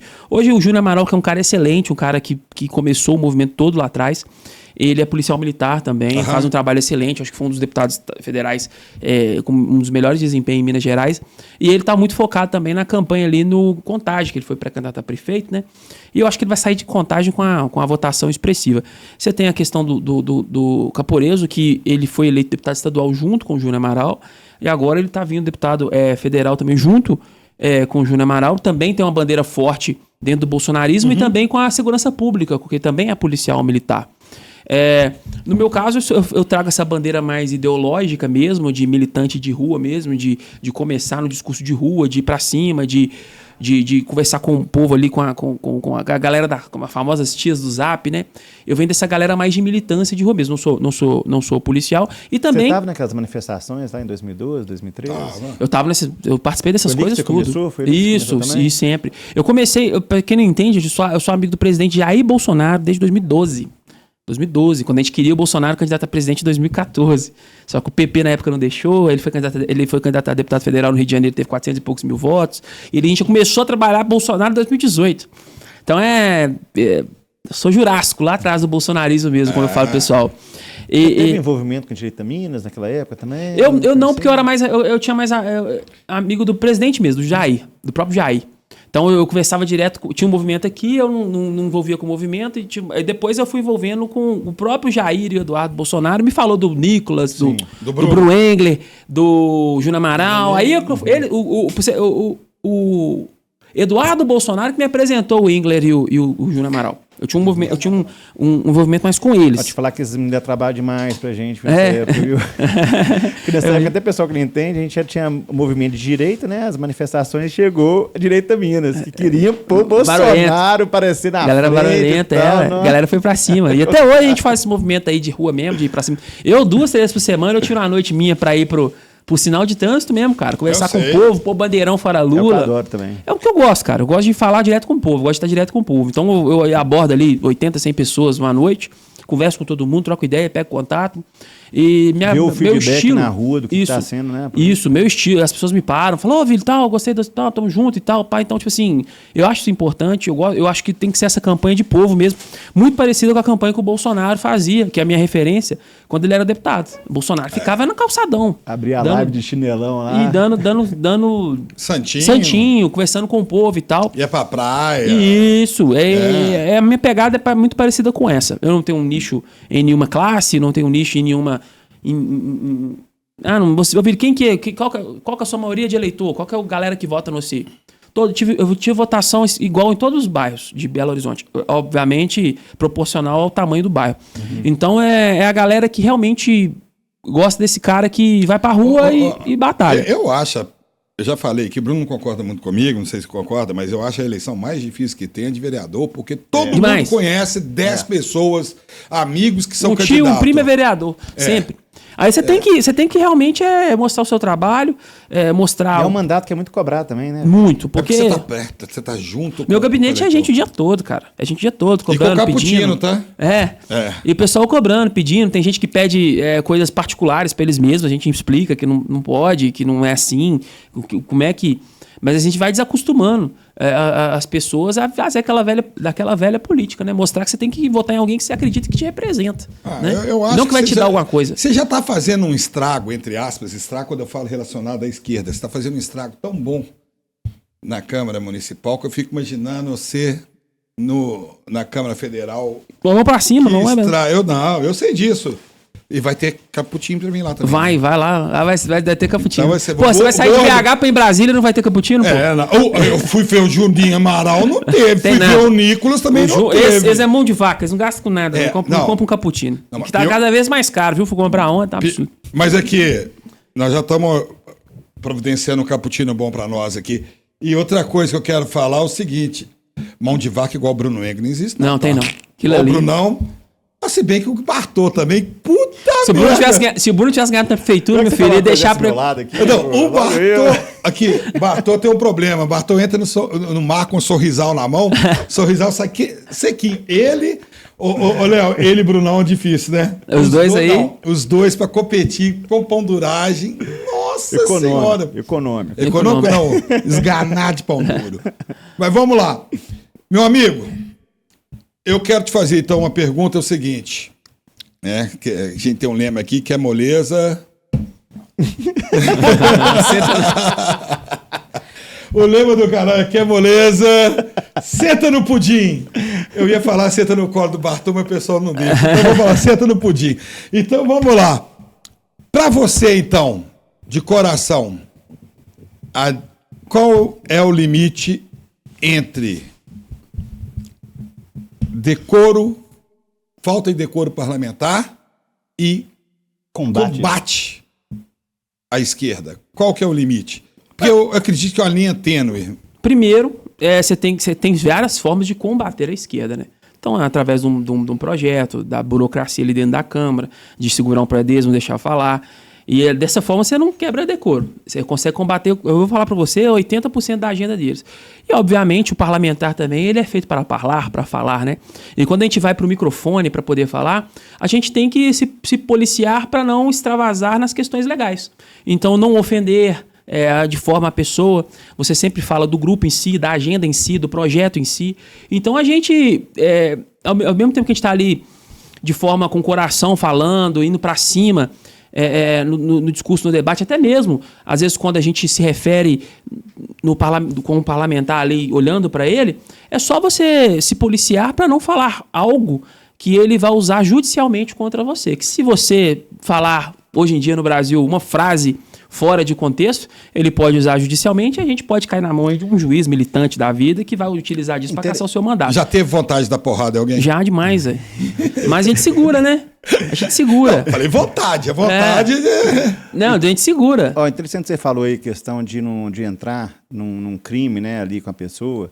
Inclusive, até na preparação aqui, o Léo, com o seu brilhantismo aí, faz esse roteiro aqui pra gente, a gente debate um pouquinho antes. O Léo até colocou que acha que o limite seria exatamente a parte legal, né, Léo? Só que no parlamento, você tem o direito de falar o que você bem entender. Não tem crime de injúria, não tem crime de calúnia ali Isso no já parlamento. Existiu, né? É tranquilo. Isso já existiu. E aí, existe mais. acho que o ponto onde você estava tratando ali de falar de não entrar em crime, a gente vê muito isso de que no parlamento tem muito respeito entre os colegas. Né? Então, com essa questão desse respeito mútuo ali, de conseguir que eles apoiem suas pautas, que você consiga não ter esse embate, né, de segurar seus projetos também, tem que ter o respeito, né? Eu vi que a linha é ali, né? Você não criar o ódio na outra parte. Sim, porque o que acontece? Se você sabe representar suas ideias e falar contra um projeto em questão, ou defender o seu projeto de forma educada e civilizada, mas ao mesmo tempo sendo combativo, mostrando que você está ali firme na sua posição, você vai ter um respeito, às vezes, do seu próprio inimigo naquela questão. Porque ele sabe, pô, o cara foi ali, o cara fez um discurso bom e tal, como é que eu vou responder e tal. Agora, se você vai para o lado da ofensa, eu acredito que você, além de perder o respeito com o público em geral, até mesmo com seus pares, que às vezes tem projeto ali que a gente vai votar que eu nem falo. Eu já tenho os votos. Se eu falar, eles podem tentar pegar alguma coisa para puxar o gancho alguma coisa e tal. E ali eu pego do famoso centrão, né, das pessoas, do vereador que não é de direita nem de esquerda, mas é bairrista. Então, às vezes, o projeto meu vai ser votado ali, eu fico calado, porque eu já sei os votos que eu tenho, e para evitar de o trem esquentar demais, e os vereadores, você tá brigando aí, esquerda e direita, aí eu vou sair fora e não voto no meu projeto. Então você tem que saber a hora de falar, você tem que saber a hora de ficar calado, você tem que saber com quem falar. E qual que é o grande problema da questão do discurso? Quando a esquerda quer colocar regras do que você deve falar, senão eles te ameaçam judicialmente. Aí você tem um problema grave. Vou te dar um exemplo muito simples. Violência política de gênero. Peraí, isso é muito ambíguo. Você não sabe o que está acontecendo. Então quer dizer que se eu fazer um debate mais acalorado com a mulher, uma mulher, por exemplo, ela pode me acusar que eu estou cometendo violência política de gênero porque eu falei alto com ela.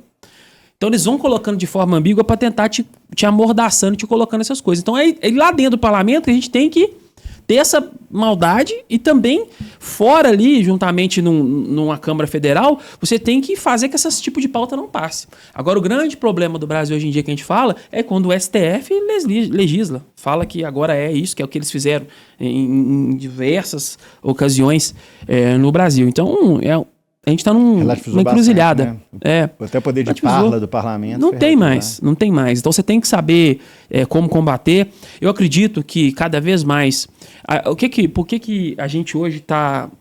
Para a esquerda a gente é a capital mais conservadora, que é mais conservadora? Porque na hora da montagem da Câmara, teve a galera mais de direita dentro do nosso grupo também, virou e falou assim, tem que ser um presidente da Câmara de direita, do PL. Nós não tínhamos voto, Bartô. Nós não ia ganhar. Sabe o que ia acontecer? O grupo maior ia se unir à esquerda e eles iam fazer um presidente de Câmara e o PL ia ficar isolado na Câmara. Sim. Nós conversamos e tivemos a opção do presidente que é o professor Juliano Lopes, que é um excelente presidente.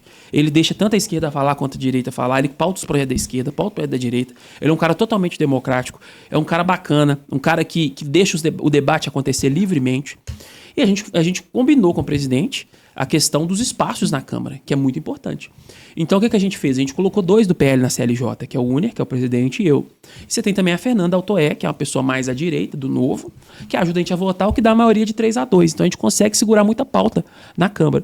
E a gente foi colocando de forma estratégica... Tá com os mandatários bons lá, né? A gente foi colocando de forma estratégica pessoas de direita nas comissões, de forma que a gente consegue controlar o fluxo de projetos.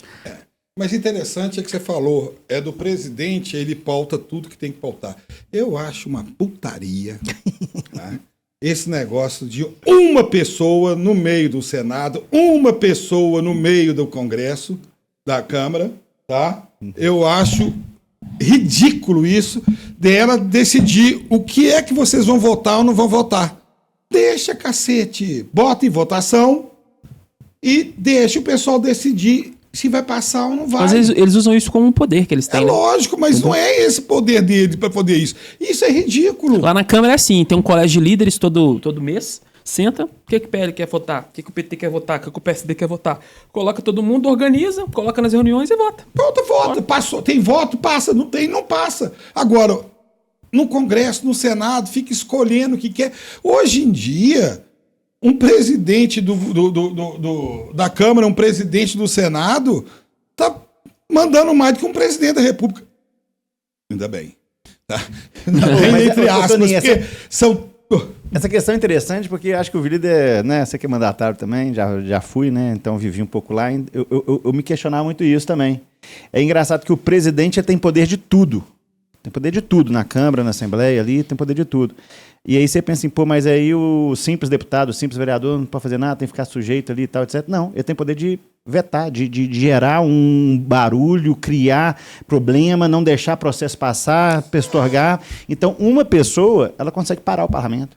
Se ela fizer confusão, se ela colocar emenda, então o presidente já tem poder de tudo, mas se ele exercer de forma autoritária, ele vai gerando insatisfação, vai gerando... Os parlamentares vão começando a criar montinhos, montinhos, como chama?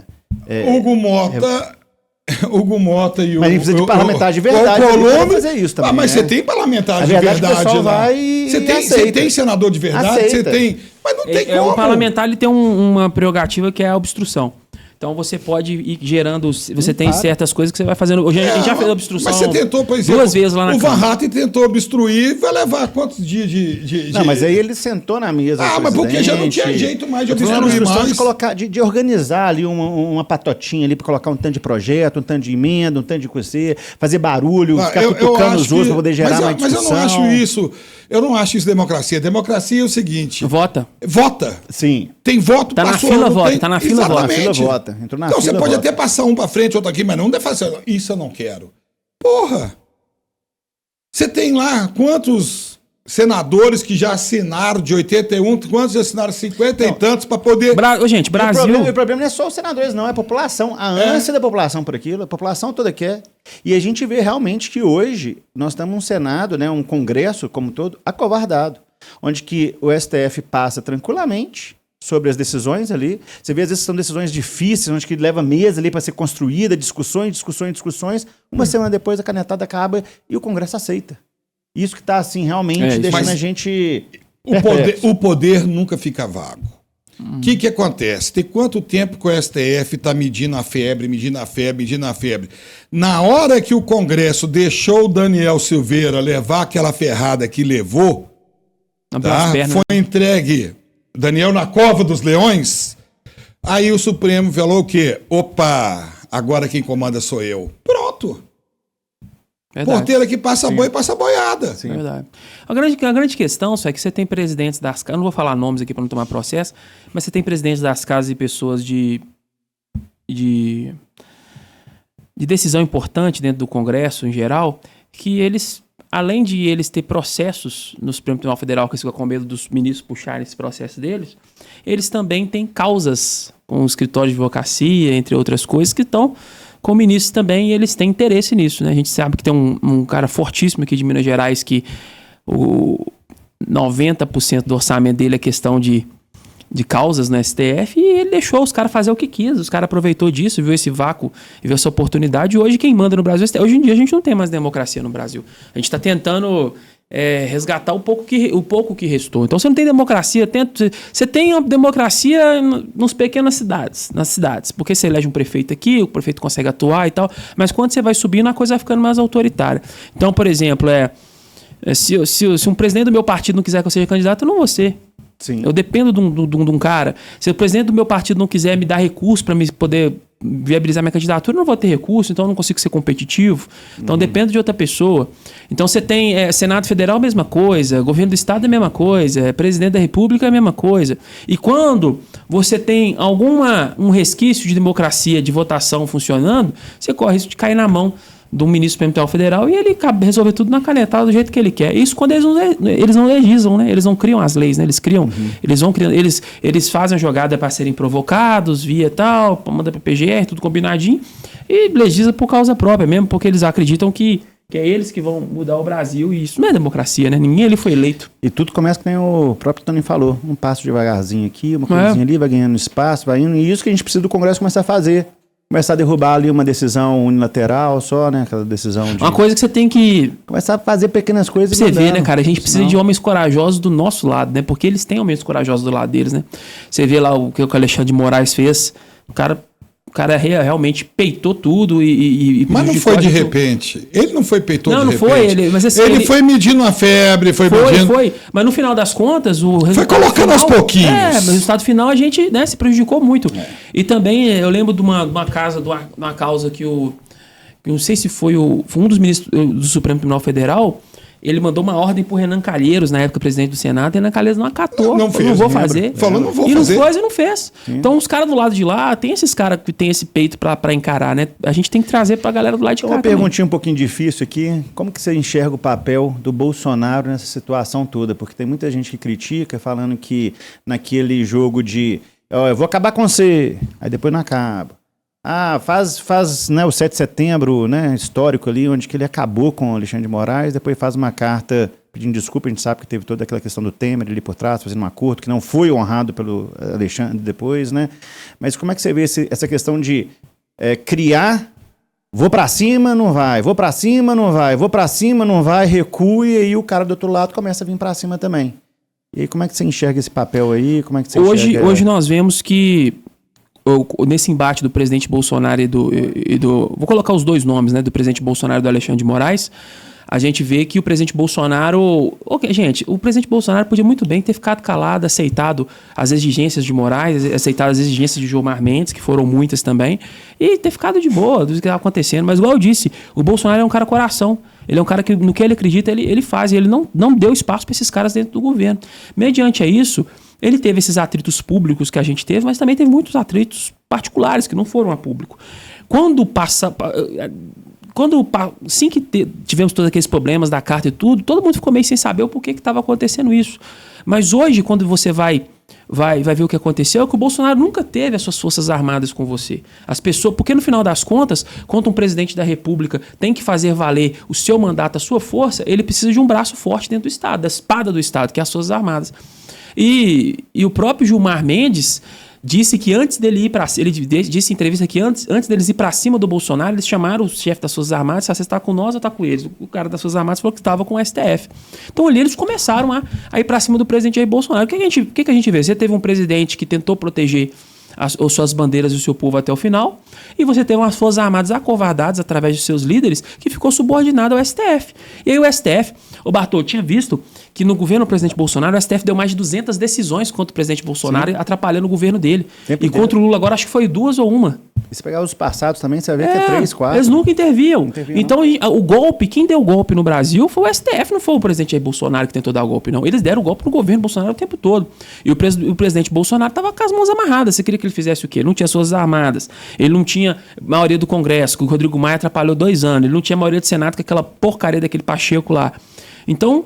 o que ele poderia fazer? Ele tentou fazer o que conseguiu. Então ele mostrava que ele estava vivo, que ele ia para cima, que ele não ia ficar de 4 para o Supremo Tribunal Federal, que ele enfrentou até o final. E ao mesmo tempo, numa pandemia mundial, ele entregou um governo com superávit. Um governo que estava devendo menos, um governo que no começo a taxa de juros estava 1%, 2%.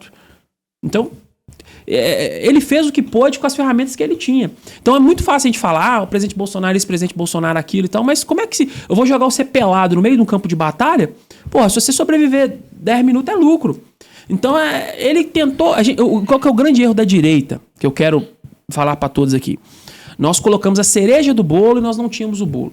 Nós não tínhamos o Senado, nós não tínhamos o Congresso, nós não tínhamos a maioria das prefeituras, nós não tínhamos vereadores, nós não tínhamos os conselhos tutelares, nós não tínhamos as associações de bairro, nós não tínhamos nada. Nós tínhamos um cara que foi lá e subiu para cima. E mesmo assim fez muito com o que ele deveria, porque hoje, se a Câmara Municipal de Belo Horizonte tem maioria, é graças ao presidente Bolsonaro. Se existe Nicolas, se existe Bruno Engler, se existe liderança, se existe Tarcísio, que é o melhor governador da história de São Paulo, se existe... Derrite, se existe essas lideranças no Brasil inteiro, Jorginho Melo, se existe, é graças ao presidente Jair Bolsonaro.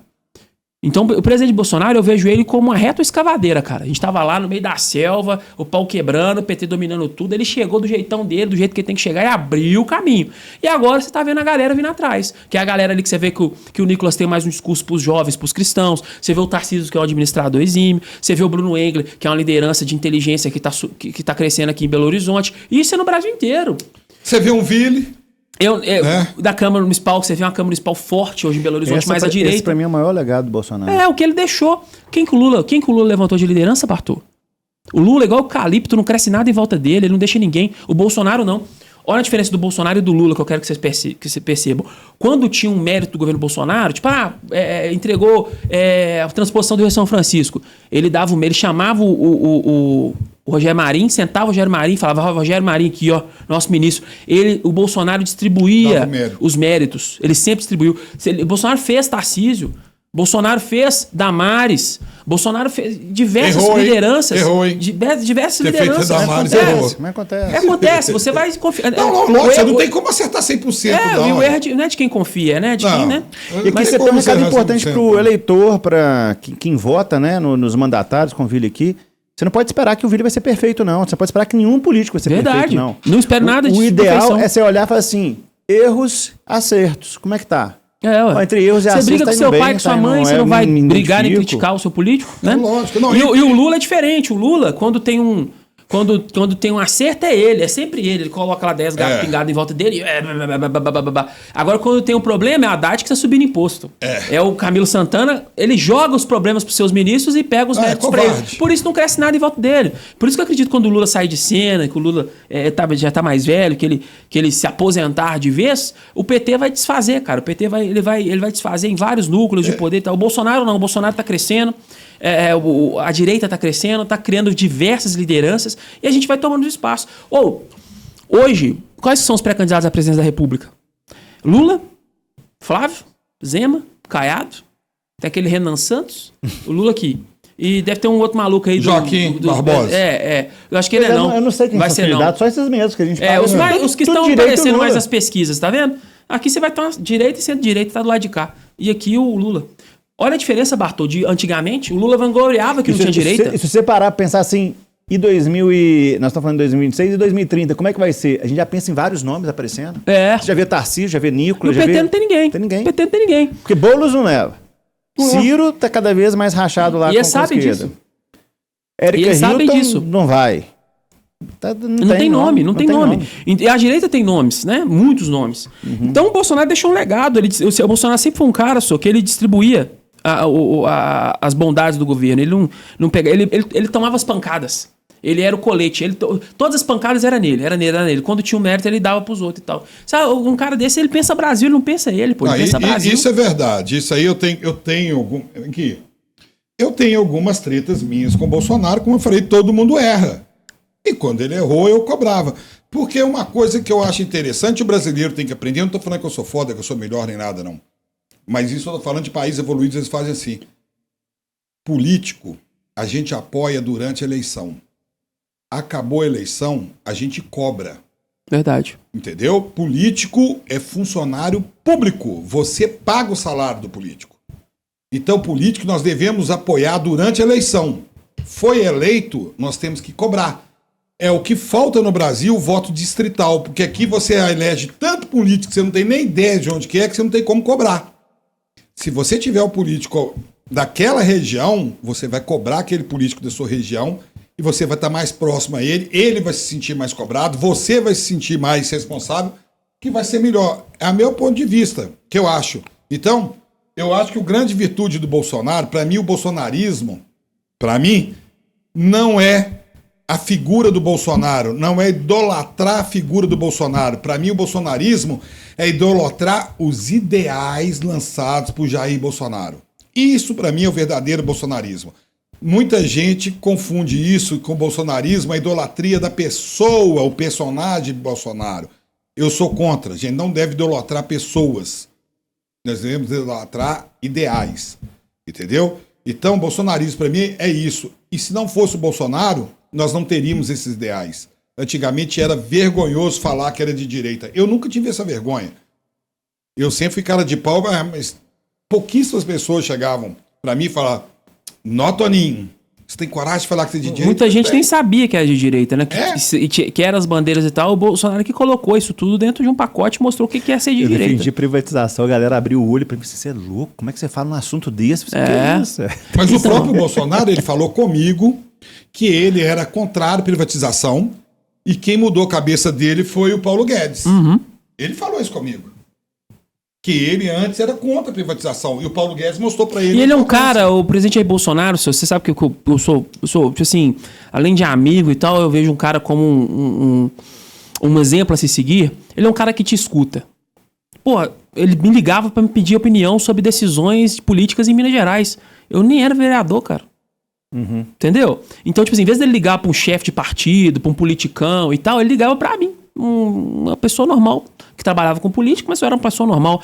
Ele escutava. Ele é um cara que dá... Ele é um cara que conversa... Do jeito que ele trata o eleitor lá, o cara do caldo de cana, ele trata o político, ele trata o ministro. Ele é a mesma coisa, ele não é um personagem, ele é aquilo ali mesmo. E falando do Bolsonaro aí, aproveita e fala do Flávio Bolsonaro também, como é que foi essa visita aí, como é que foi o comportamento dele no dia a dia, bastidor, as visitas. O Flávio, ele tentou entrar, mas acabou saindo, né? Então aproveitando que tá nessa esteira. O Flávio, ele tem um perfil um pouco diferente do pai. Ele escuta as pessoas. O Jair também escutava, mas o Jair, ele tinha aquele perfil mais de na hora que ele ia tomar a decisão, que ele te procurava. O Flávio, ele pergunta para saber o que está acontecendo. É uma coisa meio diferente. Então o Jair Bolsonaro, por exemplo, Bolsonaro, quem que nós vamos apoiar para senador lá em Minas Gerais? Aí ele tinha que tomar a decisão. Aí ele te ligava, perguntando. O Flávio não. O Flávio, e aí, como é que tá? Me explica, eu quero saber. Aí o Flávio tem essa pegada de procurar saber o que está acontecendo. O Flávio, cara, eu percebi nele... Fez muitas boas conversas aqui? Ele fez muito boas conversas. O carinho com a população fora do comum, lembrou muito o Jair, foi pro meio do povo. Filho, né? Mesmo sangue, né? É o jeito de falar. O Flávio, ele é um cara que eu percebi que ele escuta muito quem tá em torno dele antes de fazer um discurso. O Bolsonaro tem mais aquele jeitão solto, você não sabe o que vai sair, né? O Flávio, ele escuta bem antes de ele fazer um discurso. E o Flávio, ele tem uma pegada mais assim, que ele consegue peneirar o que ele vai falar com a imprensa. Então, o Bolsonaro, ele era tipo assim, cara, liga, vai lá, tal, pá. Ele é um Jair com filtro. Exato. Ele é o Jair com filtro que muitos tantos pediram. Ele é o Jair com filtro que muitos tantos pediram. E é o perfil dele, é o jeito dele. Mas para esse povo mimizento que nós temos hoje, o perfil dele é melhor do que o do Jair. Politicamente falando, pro povo mimizento, porque você vai falar alguma coisa politicamente incorreta, vão me encher o saco. Talvez para esse público que a gente... Um monte de coisa. Talvez que esse público que ele tá querendo alcançar, que eu falei que é o público ali de 2 milhões de pessoas que vota ou não vota, talvez ele seja mais palatável para este público em geral. Mas ele defende as mesmas bandeiras do pai, age muito parecido com o pai nessas questões, tá em busca de um time técnico, não tá fazendo conchavo para montar time. Quem que ele vai apoiar para Minas? Cleitinho? Cara, eu não posso falar por ele, né? Mas hoje em dia eu acredito que seja o Cleitinho. E quem que vai ser o vice do Cleitinho? Cara, pode ser. Tem muitas opções aí na mesa, né? Você tem o Falcão, né? Você tem o Falcão em Patos, que é um vice, que ele é do Republicanos, mas é um perfil que ajuda o Cleitinho, contribui com o Cleitinho, porque o Falcão ele é um cara que tem 90% de aprovação em Patos de Minas, foi prefeito lá 2 mandatos, ele é muito bom. Ele começou no Novo, lá atrás. Presidente da MM. O Novo furou com ele lá. Não, mas a pessoa evolui, ela começou do Novo, é normal a pessoa evoluir. Ele é presidente da MM, né? Então ele licenciado da MM. Licenciado, ele tem essa entrada bacana com prefeituras. E ele é um cara carismático, um cara bacana, que eu acho que num governo contribuiria com o Cleitinho. E é verdade que o PL tem 2 nomes para lançar, tem também, que é do... Que poderia ser vice também. O Flávio Rosco, que é presidente licenciado da muito FIENG, bom também como um cara muito bom. Cara ótimo. E tem o Vitório Medioli. Prefeito de Betim, aprovação altíssima também, que conversa com o empresariado, um cara bom de gestão. 3 nomes bons. O problema é que eu fico meio assim, porque o Falcão seria uma chapa pura do PR, né? Do Republicano. Do Republicano, do PR. Mas não tem. Mas isso aí hoje em dia não tem problema, porque você pega e consegue fazer a composição em outras pontas. Então, por exemplo, no governo, na Assembleia Legislativa, nas secretarias, isso dá para compor de outras formas. Né? Então, eu acredito que vai ser uma coisa que vai ser conversada entre eles. Eu acho que qualquer um desses aí, para mim, é um ótimo vice. Eu acho que não teria um palanque melhor para o Flávio Bolsonaro, um palanque melhor para os candidatos a deputados federal e estadual do que um Cleitinho para governador. Mas eu acho que está caminhando. Sabe o que eu falo, Toninho Bartô? pessoal fala, Nicolas isso, Cleitinho isso, Bruno Engler isso e tal. A política, um dos legados que o Bolsonaro deixou foi esse leque de pessoas diferentes dentro da direita. Então a política é como se fosse uma caixa de ferramenta. Cada hora você vai precisar de alguém para falar com um público diferente. Sim. Então na hora que você pega na ferramenta lá, você pega a chave de fenda para fazer um aperto, o martelo, o cinzel. Cada hora você vai utilizar uma coisa. Então, por exemplo, quando a gente precisa falar com o público mais feminino, com o público mais adolescente, o Nicolas é uma arma importantíssima. Ele consegue falar com esse público. Quando você precisa de um cara com linguajar mais técnico, que entende todos os assuntos, parece uma enciclopédia, o Bruno Engler, você pode perguntar ele qualquer coisa, que ele vai falar de forma melhor. Coisa que às vezes o Cleitinho não consegue atingir, mas o Cleitinho conversa com outros públicos que não é de direita. Ele consegue furar a bolha, conversar com o trabalhador, chão de fábrica, que às vezes vota ali por questões econômicas. Ele consegue conversar com gente que é de esquerda, que vota no Lula. Eu conheço pessoa que vota no Lula e vota Cleitinho. Então, cada tipo de política é um jeito de falar. Esse leque é importante, porque você vai conseguindo abrangência. Você comentou até do próprio Nicolas aí na questão da religião ali. Queria até ouvir você trazendo um pouco mais esse assunto, porque esse assunto era um dos que a gente tinha programado aqui.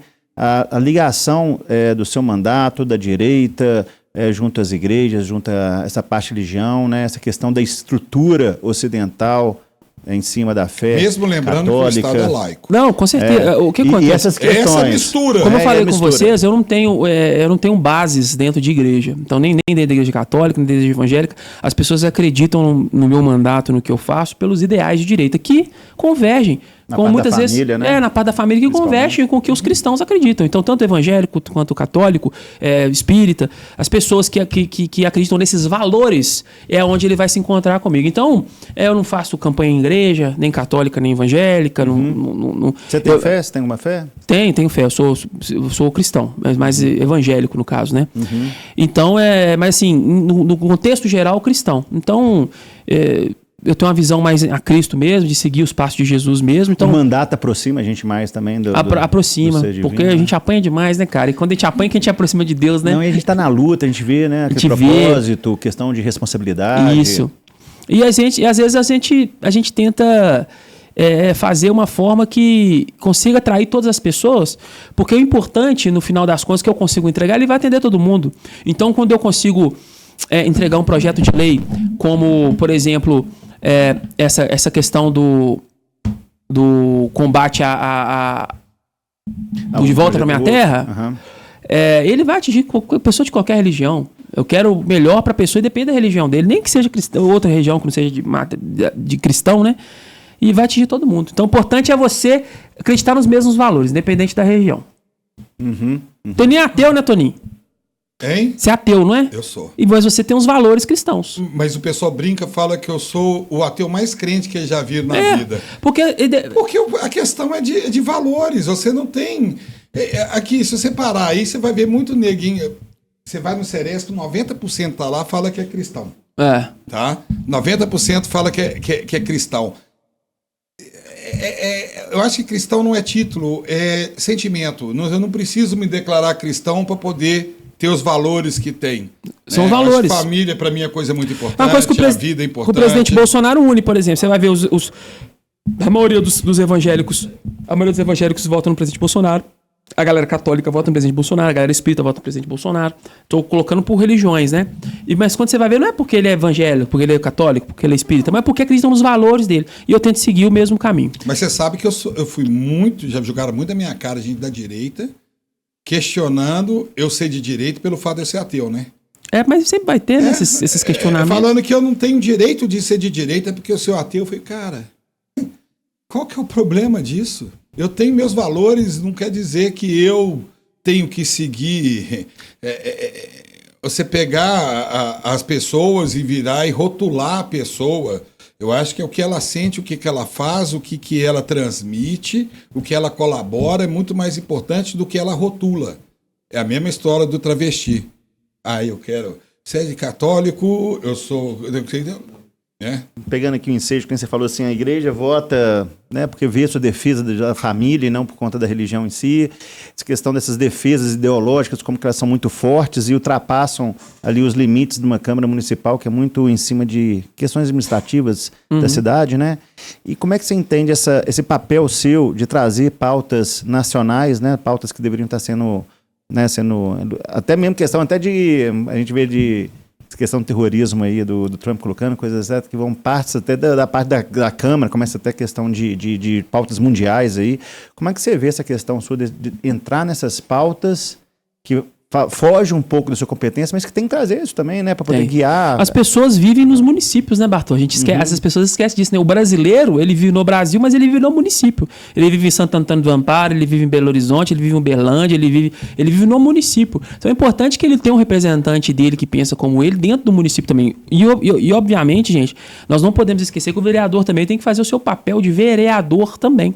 O que é o papel de vereador? Então, por exemplo, eu recebo lá no meu gabinete demandas de minha rua tá esburacada, o esgoto tá vazando na minha rua, a galha caiu e tal. Então eu tenho parte do meu gabinete destinado a atender essas demandas que eu recebo da população. Então, ao mesmo tempo que eu tenho esse leque maior de também discutir as questões ideológicas, eu também atendo a população de forma dos seus municípios. Hoje em dia a gente tem emenda para poder encaminhar, então a gente encaminha para poder solucionar todos esses tipos de problema.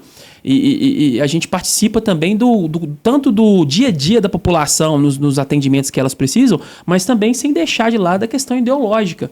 Porque o meu eleitor espera isso de mim. Ô, Vílio, eu quero que você arrume minha rua, mas eu também quero que você defenda as minhas bandeiras. Então, o meu eleitor, ele pede um pouco a mais de mim do que geralmente é pedido de um vereador. Então, geralmente, vou te falar com você que 80% da Câmara é bairrista. O que é bairrista? O cara é do bairro dele lá, e ele faz tudo pro bairro dele, ele cuida do bairro dele.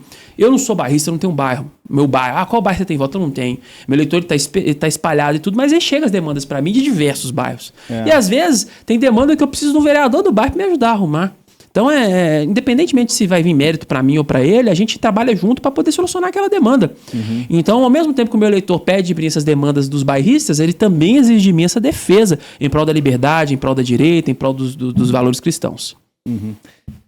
Acho que tá bom, né, Toninho? Pedir considerações finais. Bom estava há muito tempo. Eu tô com dó do Vili, coitado, que o Vili também não é tão magrinho assim, não. Você vê que ele tem uma caixa assim. Tomando monjada. Tá tomando monjada, é por isso que ele não tá reclamando. É bom que nós não vamos ter que pagar almoço pra ele. Olha lá. O Bartô gosta disso, porque falou em dinheiro.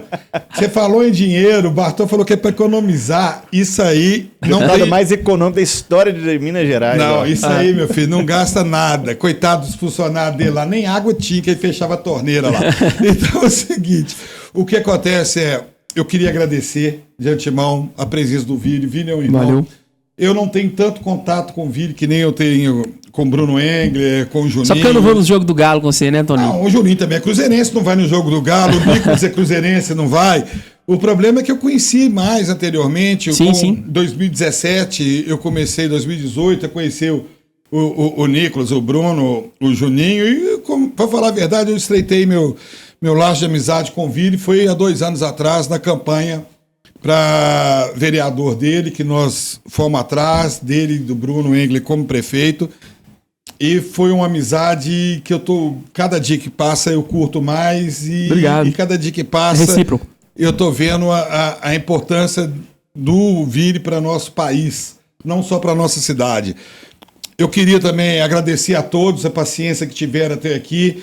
Nós não ficamos pedindo like, não ficamos pedindo inscrição, não é porque a gente não precisa, não, é para a gente não ficar enchendo o saco de vocês. Então a gente pede agora, no final do programa, a gente pede para vocês compartilharem, para nos ajudar, porque nós precisamos fazer a nossa parte, que é valorizar os conceitos, valorizar os ideais da direita e levar para todo mundo. Se você é de direita, você poderia nos ajudar nisso, tá? Eu queria, então, agradecer a todos, a palavra do Bartô também. Fica aí agradecendo realmente para quem ficou aí até o final, para quem vai ouvir os shorts depois, que a gente faz os cortes também. Show. Tá aqui meu testemunho também, Vili, é muito bacana de ver você, que a gente conheceu lá na Assembleia, na parte da assistência lá do gabinete do Bruno, que a gente fez tantos projetos juntos, ver aí você agora como vereador, honrando seu mandato, tá muito bacana, viu? Parabéns. Obrigado. Fico muito satisfeito. E passa a palavra para você agora com as considerações finais, aquilo que você quer pontuar, despedir, fica à vontade. A gente agradecer o Toninho, o Bartô, todo mundo tá aqui, o Léo, vocês também. Obrigado aí pela paciência de domingo, né? Tá aqui com a gente. A equipe toda. Pessoal, aí, só para vocês terem a consciência que o nosso trabalho ele é passageiro. O mandato ele dura 4 anos, mas o que fica é o legado e também a importância da gente seguir o exemplo do presidente Jair Bolsonaro de treinar a próxima geração. Então, meu mandato vai passar, eu não sei se eu vou para um outro mandato de outra coisa, mas eu quero deixar aqui a importância de você falar com as pessoas em volta de você para o interesse com a política, o interesse com a direita e com os ideais. E não é só, gente, ser candidato, que todo mundo quer ser candidato, né, Bartô? Mas de você estar contribuindo de formas de cada um do seu jeito. Então a gente vê aqui, por exemplo, o Toninho, o Bartô, que já foi deputado, você vê o Toninho aqui que está disponível a fazer esse podcast aqui para poder comunicar, falar com as pessoas, e é um jeito de trabalhar. Você tem também as pessoas que estão nos conselhos tutelares, nas associações de bairro, você tem as pessoas que estão nas escolas, as pessoas que estão na faculdade debatendo, que é um campo de batalha árduo hoje em dia. Então, cada um fazendo a sua parte como um grande corpo, onde cada um age de alguma forma, a gente vai conseguir chegar na vitória. Se você tem facilidade de falar, de poder entender o mundo político, se candidate. Se caso você não tem, ajude de outra forma. Se você puder financiar, financie. Se você puder ajudar através de um podcast, ajude. A importância é a gente poder mudar essa geração. Por muito tempo, Bartô, a nossa geração dormiu. Eu lembro quando eu era pequeno, a gente falava de 4 em 4 anos de Copa do Mundo, que como é que a gente ia pintar a rua, como é que a gente ia colocar a bandeirinha do Brasil. E hoje nós falamos de 2 em 2 anos de eleições, tanto as municipais quanto as eleições nacionais. O povo está acordando, o povo pesquisa sobre, o povo quer saber sobre, e é assim, vai demorar um pouco de tempo, sim. Quem falar que vai mudar coisa rápida, que vai mudar, que vai fazer um grande levantar a mesa para mudar, tá mentindo. A gente dormiu por muito tempo e agora nós vamos ter que trabalhar por muito tempo para poder mudar essa nação. Contem comigo, me sigam nas redes sociais, @ViliSantosDM, e vamos junto mudar esse Brasil à direita. Isso aí, o preço da liberdade é eterna vigilância. Obrigado a todos, valeu, Toninho. Sempre obrigado, à direita, e só para terminar, eu gosto sempre de falar que o errado é errado, mesmo que todo mundo esteja fazendo, e o certo é certo, mesmo que ninguém esteja fazendo. Então, até a próxima, com mais um episódio do Pod Cafezinho. Obrigado a todos. Boa. Valeu? Isso aí, tem bom, né? Muito grande, mas o problema é que estava... Mas quando é bom, demora mais mesmo. Esse vai ter que ter cortes.